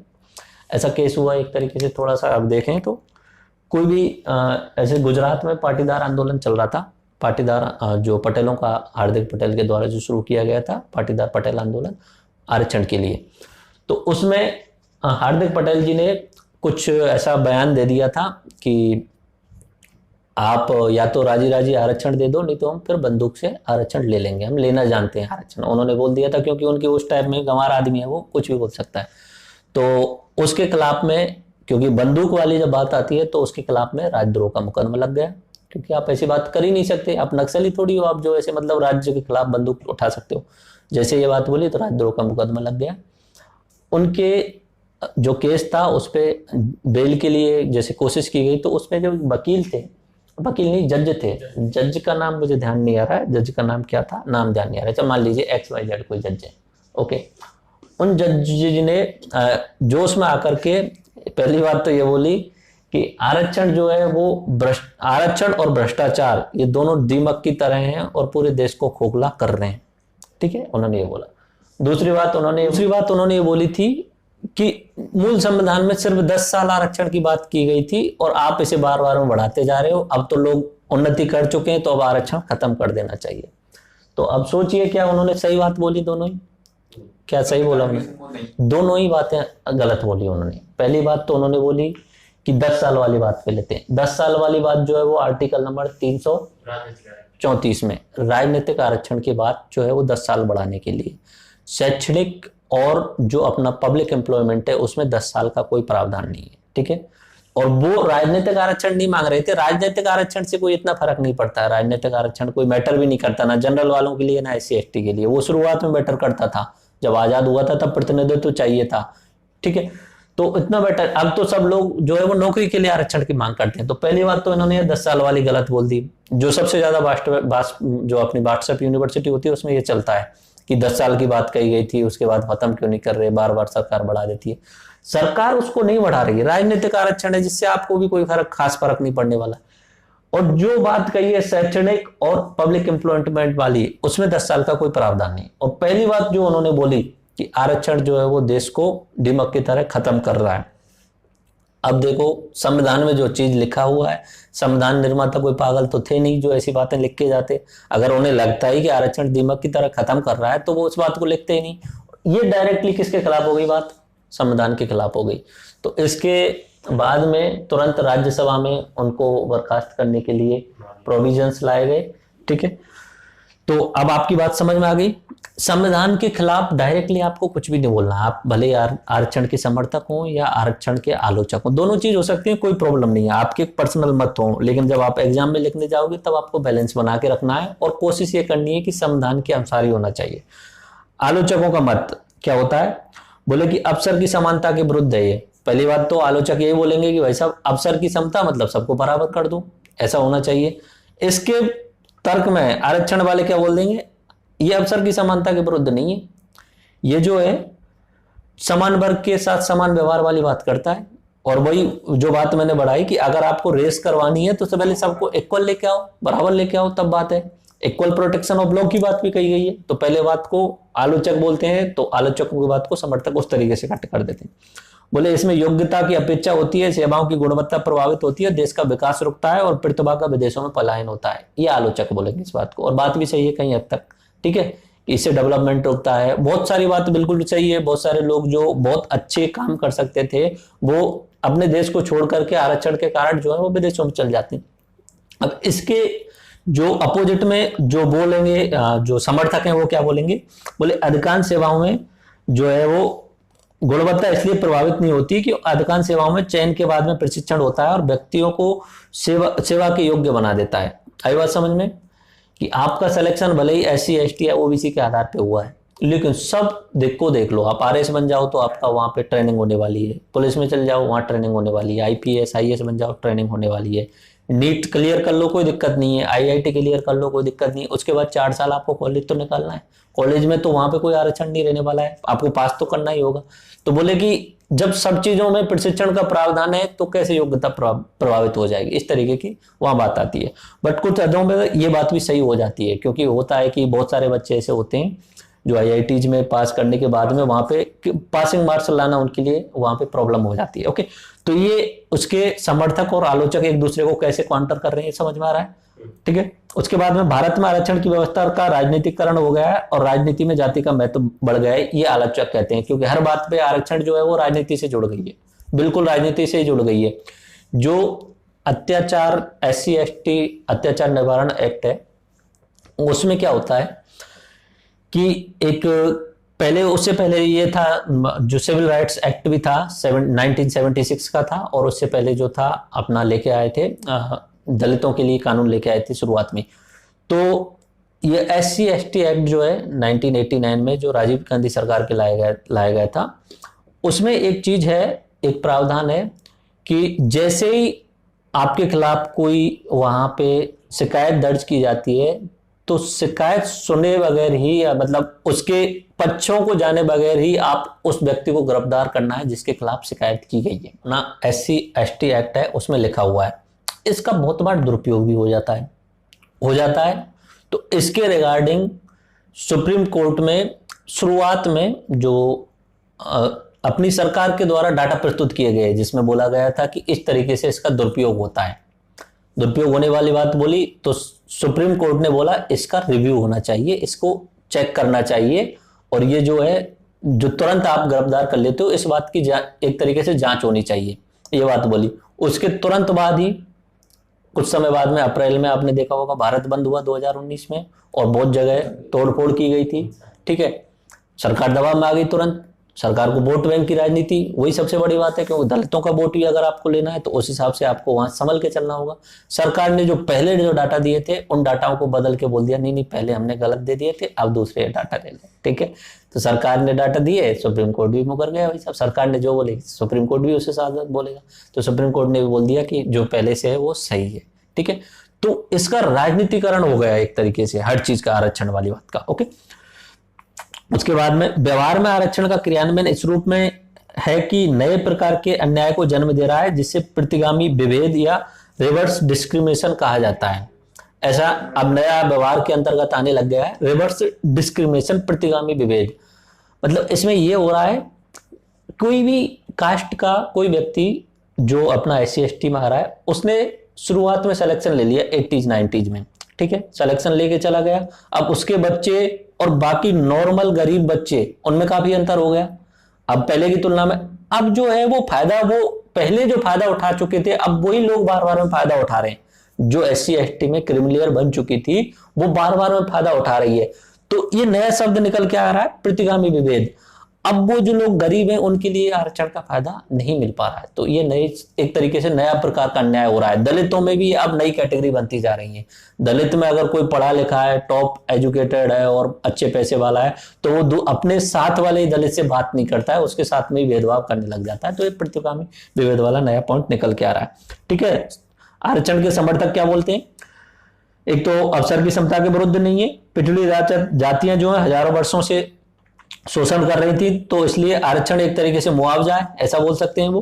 ठीक है, और अधिकांश सेवाओं में पिछड़ी जातियों का प्रतिनिधित्व भी पर्याप्त नहीं है, इसलिए आरक्षण दिया जाना चाहिए। तो ये 4 पॉइंट आपको समर्थकों के याद रखने हैं और ये 4 या 5 पॉइंट आपको आलोचकों के याद रखने हैं। ठीक है, लास्ट में अपना तर्क क्या देंगे? नमस्कार, welcome to the new India.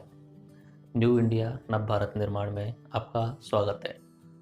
अगर आप UPSC या अन्य स्टेट PSC की तैयारी कर रहे हैं तो हमारे द्वारा जो बेस्ट मटेरियल आपके लिए प्रोवाइड किया जा रहा है आप उसे यूज करते हुए न केवल अपनी परीक्षाओं में सफलता हासिल कर सकते हैं बल्कि हमारे द्वारा जो लाइफ लेसन्स दिए जाते हैं उनसे आप जीवन में भी सफलता हासिल करेंगे।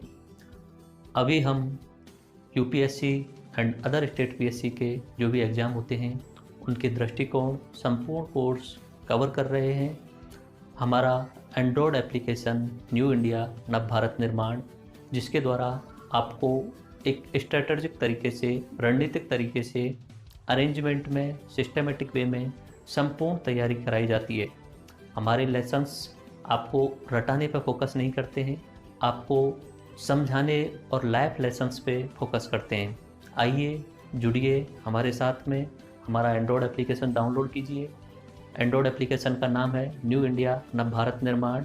हमारे साथ में जुड़ करके न्यू इंडिया बनाने में अपना योगदान दीजिए और इंडिया को वर्ल्ड पावर बनाने में अपना योगदान दीजिए अपना। ठीक है, एक विद्यार्थी के रूप में अपना क्या मत देना है?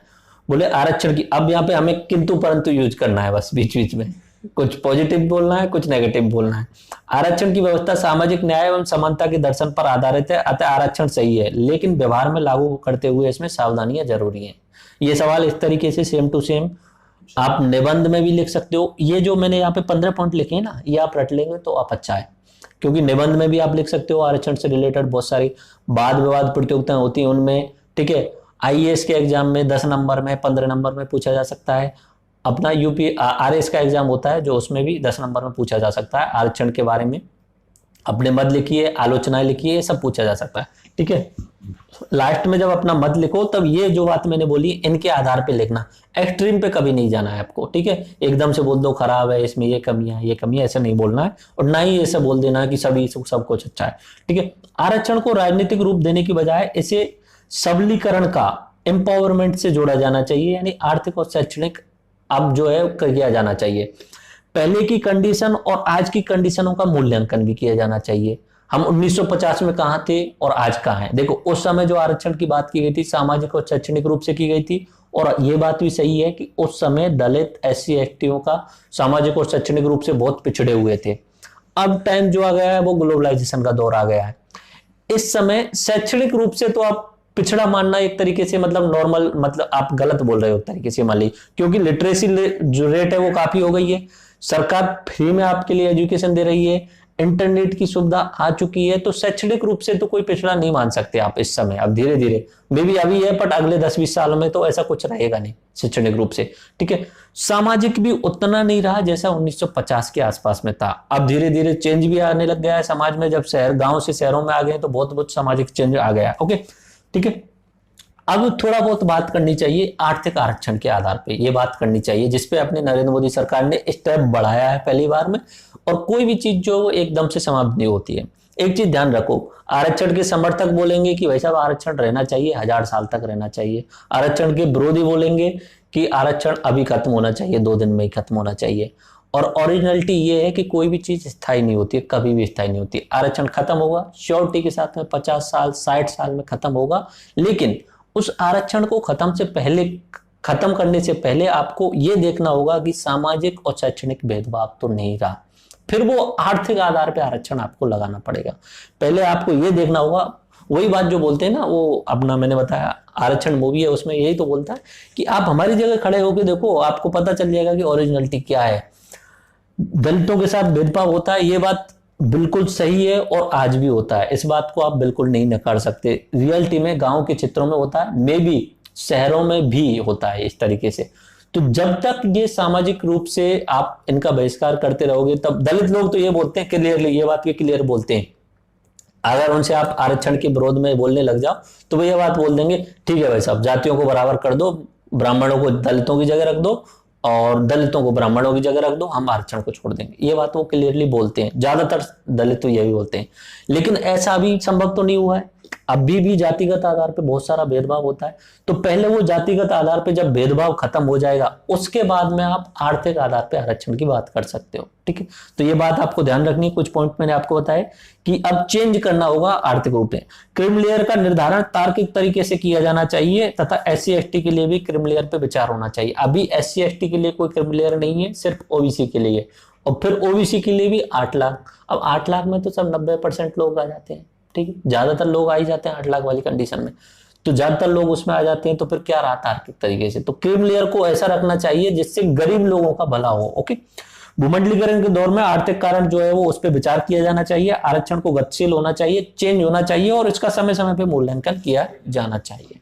लेकिन समीक्षा वाली बात आते ही राजनीतिक रूप से इसका जो अलग हो जाता है। आपको अगर ध्यान हो तो बिहार चुनाव होने से पहले मोहन भागवत जी ने, RSS वालों ने एक बयान दे दिया था कि आरक्षण ठीक है, अच्छी बात है। उन्होंने ये बात क्लियरली बोला था कि दलित लोगों के लिए आरक्षण होना चाहिए, बट समय समय पे मूल्यांकन भी किया जाना चाहिए या उस पर विचार करना चाहिए, उन्होंने ये बोला था। उसका बहुत बड़ा जो इफेक्ट पड़ा था, बीजेपी को बहुत सारा वहां पे नुकसान उठाना पड़ा था। इसलिए कोई भी पार्टी आरक्षण के साथ में कुछ भी छेड़छाड़ नहीं करना चाहती, भावनाओं के साथ में बिल्कुल छेड़, ओके।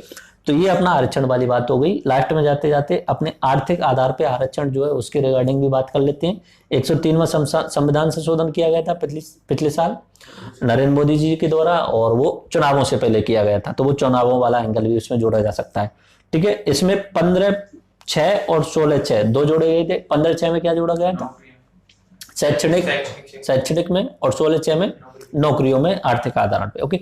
15/6 में राज्य आर्थिक रूप से पिछड़े वर्ग के लोगों के लिए विशेष प्रावधान कर सकता है। निजी व शिक्षा संस्थानों में EBC के लिए 10% आरक्षण कर सकता है, वर्तमान में दिए जा रहे आरक्षण से अलग होगा। और अल्पसंख्यक शिक्षा संस्थान होंगे वो इसके विभाग अलग होंगे इससे, ठीक है। अल्पसंख्यक शिक्षा संस्थान मतलब कोई स्पेशल मदरसा वगैरह चल रहे हैं, वहां पे कोई आरक्षण नहीं हो सकता। 16/6 में EBC के लिए 10% जो है वो पब्लिक नियोजन में होंगी और वर्तमान आरक्षण से अलग होगी। और EBC का निर्धारण जो है हर राज्य अलग अलग अपने हिसाब से कर सकता है। आलोचना क्या की गई EBC की, कि EBC का आरक्षण देने से 50% की आरक्षण अधिकतम सीमा है उसका उल्लंघन होगा। भारतीय संविधान में सामाजिक पिछड़ापन है मुख्य आधार है, लेकिन आर्थिक आधार का कोई वर्णन नहीं है, इसलिए आलोचक बोल रहे हैं कि ऐसा होना नहीं चाहिए, ठीक है। उसके बाद में व्यवहार में क्रियान्वयन में भी कमियां है इसमें। 8 लाख वाली बात है, 5 एकड़ वाली बात सरकार के द्वारा ये बोली गई थी कि 8 लाख होना चाहिए, 5 एकड़ भूमि होनी चाहिए। म्युनिसिपल क्षेत्र में अगर 100 वर्ग गज वो प्लॉट है तो वो इस दायरे में नहीं आएगा, बट 100 वर्ग गज किसके पास में होता है, 100 वर्ग गज का मतलब वर्ग फुट में काफी ज्यादा होता है, ओके।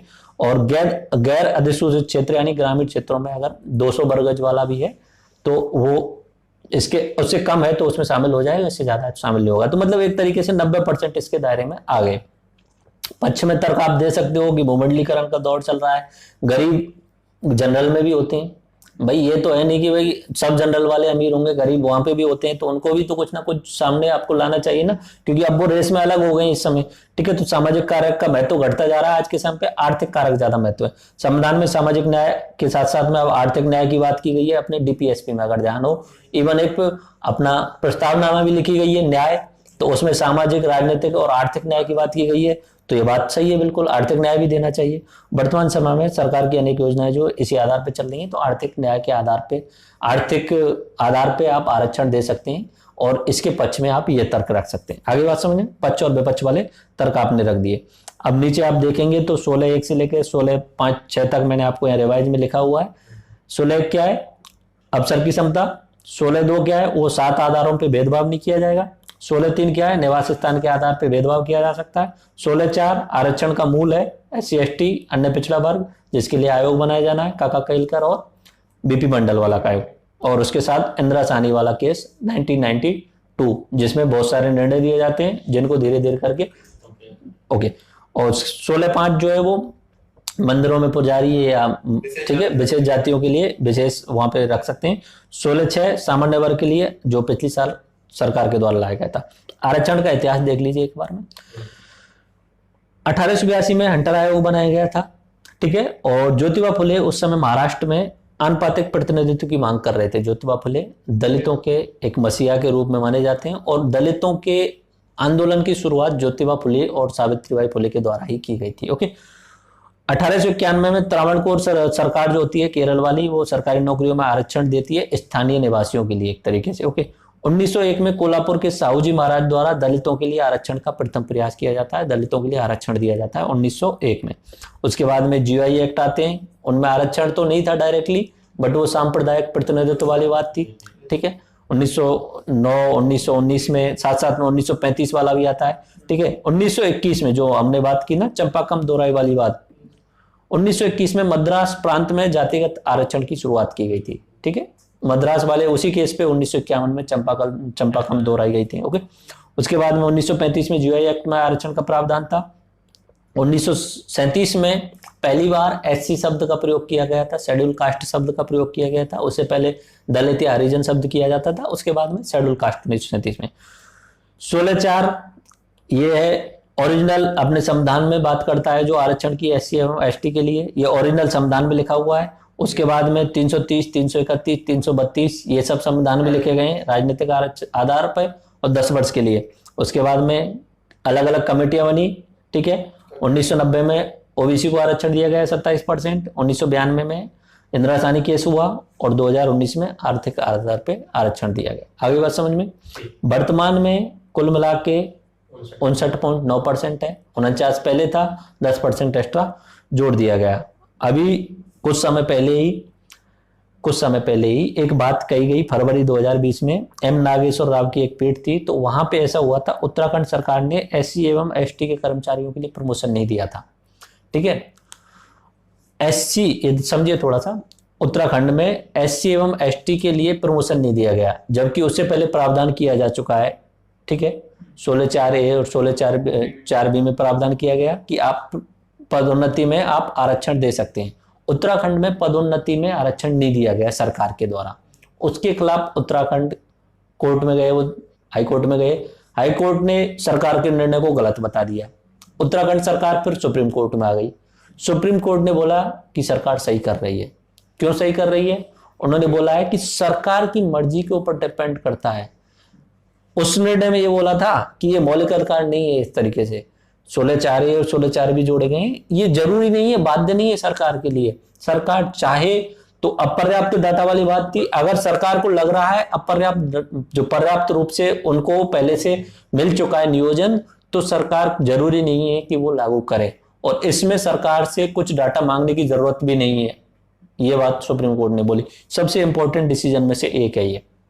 यहां से ऐसा लगता है उन चीजों के लिए जो आरक्षण के समर्थक हैं वो ऐसा बोलने लग गए हैं कि यहां से शुरुआत हुई है पहली बार, जो बोल सकते हैं कि आरक्षण थोड़ा सा कम होने लग जाएगा उस साइड में, यानी आर्थिक आधार पे आरक्षण की शुरुआत हो सकती है। ठीक है, आगे बात समझ में। अब 17 और 18 को और देख लीजिए जो समता के अधिकार के अंतर्गत आते हैं, छोटे छोटे। 17 कह रहा है छुआछूत एवं अस्पृश्यता का अंत करना है, अनटचेबिलिटी का अंत करना है। ठीक है, विधि के अनुसार यह दंडनीय अपराध होगा। इसके लिए 1955 में अस्पृश्यता निवारण का कानून बनाया गया। ठीक है, 1976 में इसका नाम बदल के सिविल राइट्स प्रोटेक्शन एक्ट कर दिया गया। ठीक, अस्पृश्यता की डेफिनेशन जो की दी गई थी वो सिविल राइट्स प्रोटेक्शन एक्ट में दी गई। संविधान के अंतर्गत कहीं पे भी नहीं लिखा है कि अस्पृश्यता क्या होगी। ये जो एक्ट आया उसमें लिखा है अनुसूचित जाति के किसी सदस्य के साथ उसकी जाति के आधार पर भेदभाव नहीं किया जा सकता। ओके, जैसे एग्जाम्पल में जाति के आधार पर आप अपमान सूचक शब्द नहीं बोल सकते, सार्वजनिक वाहन में बैठने से मना नहीं कर सकते, सार्वजनिक स्थल पर प्रवेश से नहीं रोक सकते, कुआं तालाब पे, नाई द्वारा बाल काटने से इनकार नहीं किया जा सकता, बोल दे कि भाई तुम फला जाति से हो, ठीक है, तो आप मना नहीं कर सकते। आटा चक्की पे, ये बहुत होता है गांव में ओरिजिनलिटी। अच्छा एक चीज देखो, हम संविधान पढ़ लेते हैं, सारी चीज़ें बहुत आसानी से कर लेते हैं, ठीक है, सब कुछ कर लेते हैं, बट वास्तविकता कहाँ पे है हमारी, ये तुम्हें भी पता है और हमें भी पता है, ठीक है। कोशिश करो आप भी, और जो भी ये वीडियो लेक्चर देख रहे हैं, कोशिश ये करनी चाहिए नॉर्मली, कम से कम आज के यूथ को, आरक्षण के विरोधी हो, पक्षधर हो, कोई बात नहीं है, बट मिनिमम केस में, मिनिमम नहीं, मेरे हिसाब से किसी भी कंडीशन में आपको कहीं भी जातिगत आधार पे या धार्मिक आधार पे किसी के साथ भेदभाव नहीं करना है, ठीक है। बट ओरिजिनलिटी ऐसा नहीं है, ओरिजिनलिटी शहरों में भी और गांव में भी भेदभाव होता है। कितना आसान होता है बात कर लेना ये सारी चीजों पे, ठीक है। क्या एससी वाला में कह रहे हैं भेदभाव नहीं होना चाहिए, और नीचे जाती है एससी में होती है उनके साथ, मतलब वो भी बोलना चाहिए एससी वाले भर्ती के साथ कराना चाहिए। हाँ, तो वो सबके लिए आता है उसके अंतर्गत, ऐसा नहीं है। ये भी होता है कि हाँ तुम्हारी बात में जैसे कि दलितों में भी वो कैटेगरी बनी हुई है, एक होता है कि दलित, एक होता है सुपर दलित, और भी होता है उसके अंतर्गत अति दलित आता है उसके अंतर्गत, एक और भी आते हैं जैसे दशरथ राम मांझी जो आता है, उस टाइप के लोग आते हैं, हरिजन आते हैं, उस टाइप के लोग आते हैं, तो उनमें आपस में भेदभाव भी होता है, उनको भी भेदभाव नहीं करना है, ठीक है। किसी भी तरीके से किसी को भी भेदभाव नहीं करना है, ये बात आपको ध्यान रखनी है। बोल देना बहुत आसान होता है, पता है कि हमारे एजुकेशन सिस्टम की सबसे बड़ी कमी, 70 साल हो गए, सब लोग पढ़ रहे हैं इस बात को, सब लोग पढ़ रहे हैं, फिर भी अभी भी बहुत भेदभाव होता है, ठीक है। बट हम तो इतना कर सकते हैं कि हमारे से जो कनेक्ट है उनसे अपील कर सकते हैं कि ऐसा नहीं करें, और मैं किसी भी कंडीशन में नहीं कर सकता। एक चीज ध्यान रखना, आपकी शुरुआती जीवन पे आपका कंट्रोल नहीं है, ठीक है, लेकिन आज के समय पे आपका कंट्रोल है। शुरुआत में क्या आपकी झूठ भरी गई फाल्स से, अब मैं खुद का एग्जांपल बता देता हूं। शुरुआत के बचपन से लेके हमने जो सोसाइटी देखी उसमें भेदभाव होता था, हम भी भेदभाव करते थे, 15-16 साल की उम्र तक, 18 साल की उम्र तक। जब हमें समझ में आने लग गया तो हमने बिल्कुल भेदभाव छोड़ दिया उस चीज को। ऐसा नहीं है कि अभी हमारे गांव में भेदभाव नहीं होता होगा, अन्य गांव में भी नहीं होता है। मैं अपने लेवल पे किसी भी एंगल से भेदभाव नहीं करता। अब एक चीज और भी अगर तुम ध्यान रखें कि इतने समय से चला आ रहा है, तो इसमें ऐसा हो गया है कि सामने वाले को ऐसा लगता है, दलितों को भी ऐसा लगने लग गया था कि ये तो नेचुरल है। वो भी उम्मीद नहीं करते थे कि जैसे अभी, जैसे कि मैं कोई ऐसा पुराने टाइम के जो अपने गांव के जो दलितों में से स्टूडेंट रहे हूं, उनसे मैं बैठ के उनके घर में जाके चाय पीऊं तो उन्हें अटपटा लगने लग जाएगा कि ये ऐसा क्यों कर रहे हैं उस टाइप में उन्होंने। बट यही है कि आपको अपने लेवल पे कोशिश करनी है। आप पूरी दुनिया को नहीं सुधार सकते, बट कोशिश ये करना कि किसी भी कंडीशन पे आप पूरे जीवन में कभी भी जो है वो आप ये छुआछूत नहीं करना, बस, ठीक है। हमारे जितने भी विद्यार्थी हैं उस चीज को ध्यान रखना। उसके अलावा यह कानून अस्पष्टता को दंडनीय अपराध बनाता है। उसके दोषी ठहराए गए व्यक्ति को चुनाव लड़ने के लिए योग्यता नहीं रहेगी। उसके अलावा अगर आप जाति सूचक शब्द बोल देते हो किसी को तो वहां पे अलग अलग प्रावधान है इसमें।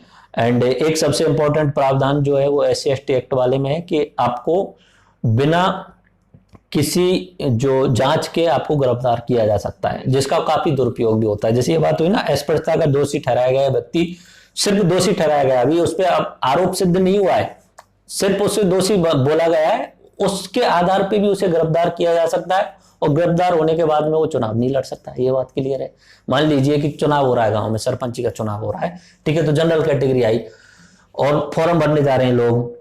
अब फॉर्म भरने के लिए जा रहे हैं, एक SC का चुनाव लड़ रहा है, एक जनरल कैटेगरी वाला चुनाव लड़ रहा है। अब SC कैटेगरी वाले को किसी ने मतलब उसके दिमाग में भर दिया कि ऐसा करो कि जब वो व्यक्ति जाए उसके सामने खड़े हो जाना और उसको कुछ पहले से तुम बोल देना, उसके बाद वो कुछ थोड़ा बहुत भी बोले या रिकॉर्ड कर लेंगे, या रिकॉर्ड करने की जरूरत भी नहीं है। वो SC वाला व्यक्ति जाके पुलिस थाने में दर्ज करा के आ जाए, वैसा मैं नामांकन करने जा रहा था और रास्ते में चलते हुए सामने वाले व्यक्ति ने मुझे जाति सूचक शब्द बोल दिए, बस इतना बोल के आ जाएगा, तो सामने वाला जो सरपंच लड़ रहा है उसको तुरंत जेल में, जेल लड़ने जाने पे चुनाव नहीं लड़ सकता।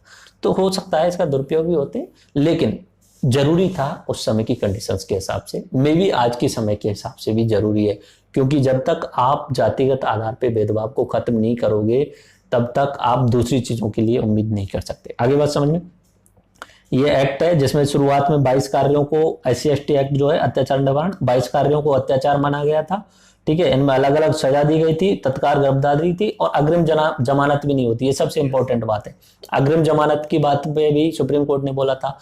अग्रिम जमानत का मतलब क्या हुआ, क्या होता है अग्रिम जमानत का मतलब? ये होता है कि आपके खिलाफ कोई आरोप लगाया गया, ठीक है, तो आप अपने वकील के द्वारा और वहां जाके जो भी कोर्ट है उसमें जाके वहां जमानत लेके आ सकते हो और वहां खुला घूम सकते हो, लेकिन इसमें अग्रिम जमानत नहीं है, आपको जेल के अंदर ही रहना पड़ेगा, बाहर से कोई और दूसरा आपके लिए कार्रवाई करे आप नहीं जा सकते।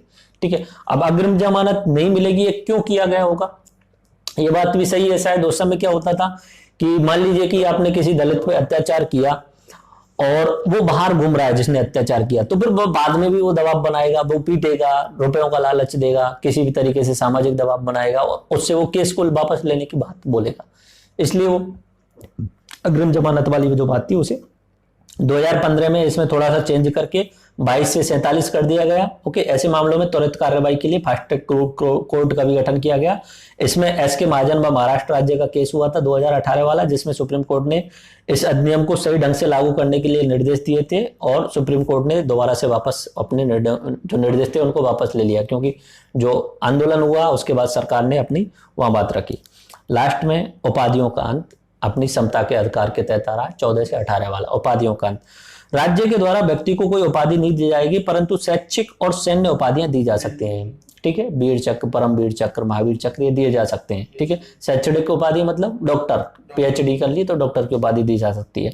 कोई भारतीय नागरिक विदेशी राज्य से उपाधि नहीं लेगा, कोई भी भारतीय नागरिक विदेशी राज्य से उपाधि भी नहीं लेगा। ठीक है, भारत में लाभ का पद धारण करने वाले विदेशी नागरिक राष्ट्रपति की अनुमति से विदेश में उपाधि ले सकते हैं। कोई भारत में रहकर कोई लाभ का पद धारण किया हुआ है, कोई विदेशी है और वो अपने देश में उपाधि लेना चाह रहा है तो ले सकता है, लेकिन राष्ट्रपति की अनुमति लेके जाएगा। कोई ये इंपॉर्टेंट नहीं है। भारतीय नागरिक राष्ट्रपति की अनुमति से विदेशी राज्य से लाभ, पद और उपहार ले सकता है। अब देखो यहाँ दो चीजें रही, एक चीज होती है उपाधि और एक होता है पुरस्कार। इसके लिए 1954 में भारत सरकार द्वारा भारत रत्न, पद्म पुरस्कार, पद्मश्री शुरुआत की गई थी। 1978 में जनता सरकार के द्वारा बंद किया, फिर दोबारा से 1980 में शुरुआत की गई। मतलब भारत रत्न, पद्म भूषण, पद्म विभूषण ये आविष्कार जो पुरस्कार है ये अब दिए जाते हैं सरकार के द्वारा। इसके खिलाफ शुरुआत में भी थे लोग। ठीक है, और आज के समय पे एक केस होता है 1995 में बालाजी राघवन केस। बालाजी राघवन जाते हैं सुप्रीम कोर्ट में और वो बोलते हैं कि ये आर्टिकल नंबर 18 का उल्लंघन है, जो भारत रत्न और ये दिए जाते हैं आर्टिकल नंबर 18 का उल्लंघन है, जिसपे सुप्रीम कोर्ट ने क्लियरली बोला कि दो चीजें हैं, एक होती है उपाधि जिसे टाइटल बोलेंगे, एक होता है पुरस्कार यानी अवार्ड। उपाधियों का अंत बात कही गई है, उपाधियों का अंत। उपाधि है मतलब जैसे पहले दी जाती थी, राय बहादुर की उपाधि दे दी, सर की उपाधि दे दी, नाइटहुड की उपाधि दे दी, इस तरीके से उपाधि दी जाती थी। तो उपाधियों का अंत किया गया है। उपाधियों का अंत इसलिए किया गया है, अगर उपाधियों का अंत नहीं करते ना तो मुख्यमंत्री और प्रधानमंत्री अपने अपने खास आदमियों को पता नहीं क्या क्या उपाधि देते रहते और लोग जी के याद करते करते परेशान हो जाते कि इसको नहीं है उपाधि दे दी गई, परेशान हो जाते लोग।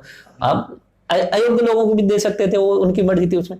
तो उपाधियों का उससे क्या होता है, एक तो विशेष अधिकार का भी वो बात आ जाती है, क्योंकि आप विशेष अधिकार दे रहे हो, वो वाली बात है। जैसे राष्ट्रपिता महात्मा गांधी, कोई उपाधि नहीं है ये। अच्छा, हम बचपन से बोलते आ रहे हैं कि राष्ट्रपिता राष्ट्रपिता राष्ट्रपिता महात्मा गांधी। जब आरटीआई लगा के पूछा गया कि वैसा बताइए कि क्या है, बोले कुछ नहीं है, किसी ने कोई उपाधि दी नहीं है, महात्मा गांधी उनका नाम है, राष्ट्रपिता तो हमने वैसे ही बोल दिया बस। फिर लोग आ गया, जवाहरलाल नेहरू जी ने बोल दिया, उसके बाद में कंटिन्यूस चलता रहा तो चलता रहा, बट कोई उपाधि सरकार के द्वारा नहीं दी गई है राष्ट्रपिता शब्द की। ठीक है, और पुरस्कार जो है भारत रत्न, उसके अलावा भी बहुत सारे पुरस्कार दिए जाते हैं, उनको वो योग्यता के लिए दिए जाते हैं। और अच्छी बात है, सरकार के द्वारा दिए जाने चाहिए। कोई भी सरकार के लिए या राज्य के लिए, इवन सरकार के लिए नहीं, राज्य के लिए कोई अच्छा काम कर रहा है देश के लिए, तो उसे पुरस्कार किया जाना चाहिए ताकि आगे भी लोग मोटिवेट होते रहें। लेकिन उस पुरस्कार का वो कमर्शियल यूज नहीं कर सकता। इवन अब जैसे कि सचिन तेंदुलकर भारत रत्न मिल गया, अब वो कहीं लिख नहीं सकता कि भारत रत्न सचिन तेंदुलकर, कहीं पे भी नहीं लिख सकता, किताब छापी और उस पर नहीं लिख सकता कि भारत रत्न। किसी को पद्म भूषण विभूषण मिल गया और वो लिख दे कि पद्म भूषण पुरस्कार प्राप्त व्यक्ति के द्वारा ये पुरस्कार किताब लिखी गई है, ऐसा नहीं लिख सकता। अगर लिखता है तो हाईकोर्ट में आप जाके और उनके खिलाफ कार्रवाई होगी। आगे बात समझ में। और अगर भारतीय नागरिक चाहे तो विदेशों से अवार्ड ले सकता है, उपाधि नहीं ले सकता राष्ट्रपति की अनुमति से। जैसे सचिन तेंदुलकर के लिए ऑस्ट्रेलिया का अपना ऑनर्ड ऑफ ऑस्ट्रेलिया करके एक अवार्ड आता है, ऑर्डर ऑफ ऑस्ट्रेलिया करके टॉप मोस्ट अवार्ड होता है, ऑर्डर ऑफ ऑस्ट्रेलिया करके। तो वो अवार्ड मिला सचिन तेंदुलकर के लिए, तो वो राष्ट्रपति की अनुमति से लेके वहां से अवार्ड लेके आए थे। ऑस्ट्रेलिया ने इसलिए दिया क्योंकि क्रिकेट जो है वो ऑस्ट्रेलिया का गेम है, वहाँ का राष्ट्रीय खेल है और क्रिकेट के भगवान हैं सचिन तेंदुलकर, तो उन्होंने क्रिकेट को लोकप्रिय बनाया, इसलिए ऑस्ट्रेलिया ने वहाँ पे उनके लिए क्या दिया, ऑर्डर ऑफ ऑस्ट्रेलिया दिया। अब पाकिस्तान ने दिलीप कुमार को भी दिया था। हाँ, पाकिस्तान ने भी दिया था, निशाने पाकिस्तान करके एक अवार्ड होता है, पाकिस्तान ने दिया, ले सकते हैं, कोई दिक्कत नहीं है, राष्ट्रपति की अनुमति है, वो अवार्ड है, वो कोई उपाधि नहीं है, उपाधि नहीं है, तो अवार्ड आप ले सकते हो राष्ट्रपति की अनुमति से। आगे बात समझ में, इस तरीके से उपाधि और सम्मान जो है वो दोनों में अंतर आता है। तो ये अपना आर्टिकल नंबर 14 से लेके 15, 16, 17, 18 कंप्लीट ही है। 14 में क्या बताया हमने, विधि के समक्ष समता और विधियों का समान संरक्षण, इक्वलिटी बिफोर लॉ और इक्वल प्रोटेक्शन ऑफ लॉज।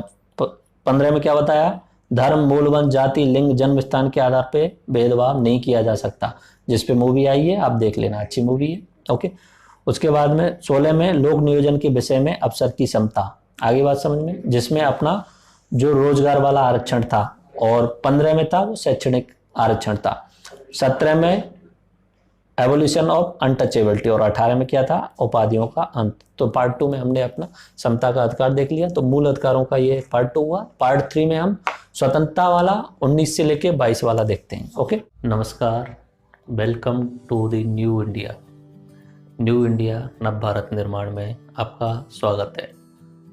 अगर आप यूपीएससी या अन्य स्टेट पीएससी की तैयारी कर रहे हैं तो हमारे द्वारा जो बेस्ट मटेरियल आपके लिए प्रोवाइड किया जा रहा है, आप उसे यूज करते हुए न केवल अपनी परीक्षाओं में सफलता हासिल कर सकते हैं, बल्कि हमारे द्वारा जो लाइफ लेसन्स दिए जाते हैं उनसे आप जीवन में भी सफलता हासिल करेंगे।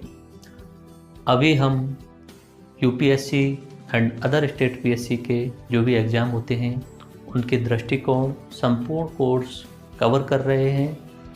हमारा एंड्रॉयड एप्लीकेशन न्यू इंडिया नव भारत निर्माण, जिसके द्वारा आपको एक स्ट्रेटजिक तरीके से, रणनीतिक तरीके से, अरेंजमेंट में, सिस्टमेटिक वे में संपूर्ण तैयारी कराई जाती है। हमारे लेसन्स आपको रटाने पर फोकस नहीं करते हैं, आपको समझाने और लाइफ लेसन्स पे फोकस करते हैं। आइए जुड़िए हमारे साथ में, हमारा एंड्रॉयड एप्लीकेशन डाउनलोड कीजिए। एंड्रॉयड एप्लीकेशन का नाम है न्यू इंडिया नव भारत निर्माण। हमारे साथ में जुड़ करके न्यू इंडिया बनाने में अपना योगदान दीजिए और इंडिया को वर्ल्ड पावर बनाने में अपना योगदान दीजिए। We are on that mission, so join us on the mission to making India world power again. Download our Android application। उसके साथ में आप free videos, free PDFs, free quiz and free test दे सकते हैं। आपको एंड्रॉयड एप्लीकेशन न्यू इंडिया नव Bharat download करना है। अगर आप iOS यूज करते हैं तो माई इंस्टीट्यूट्स नाम से वहाँ पे ऐप स्टोर में एप्लीकेशन मिलेगा, जिसमें ORG कोड आपको TECH लगाना है। प्रीवियसली हमारे चैनल का नाम टेक्निकल आवारा था, राइट नाउ हमने नाम चेंज करके न्यू इंडिया नव भारत निर्माण कर दिया है। तो आप अगर वेबसाइट पे भी हमारे लेक्चर्स देखना चाहते हैं और लैपटॉप पे, डेस्कटॉप पे अगर हमारे लेक्चर्स देखना चाहते हैं तो www.technicalavara.com पर अपने मोबाइल नंबर से लॉगिन करके वहाँ पे free videos, free PDFs, free quiz का फ़ायदा उठा सकते हैं। साथ साथ में डेली करंट अफेयर्स की पीडीएफ भी हमारे द्वारा प्रोवाइड की जाती है, तो आप वहाँ उन्हें यूज कर सकते हैं। राम राम साहब।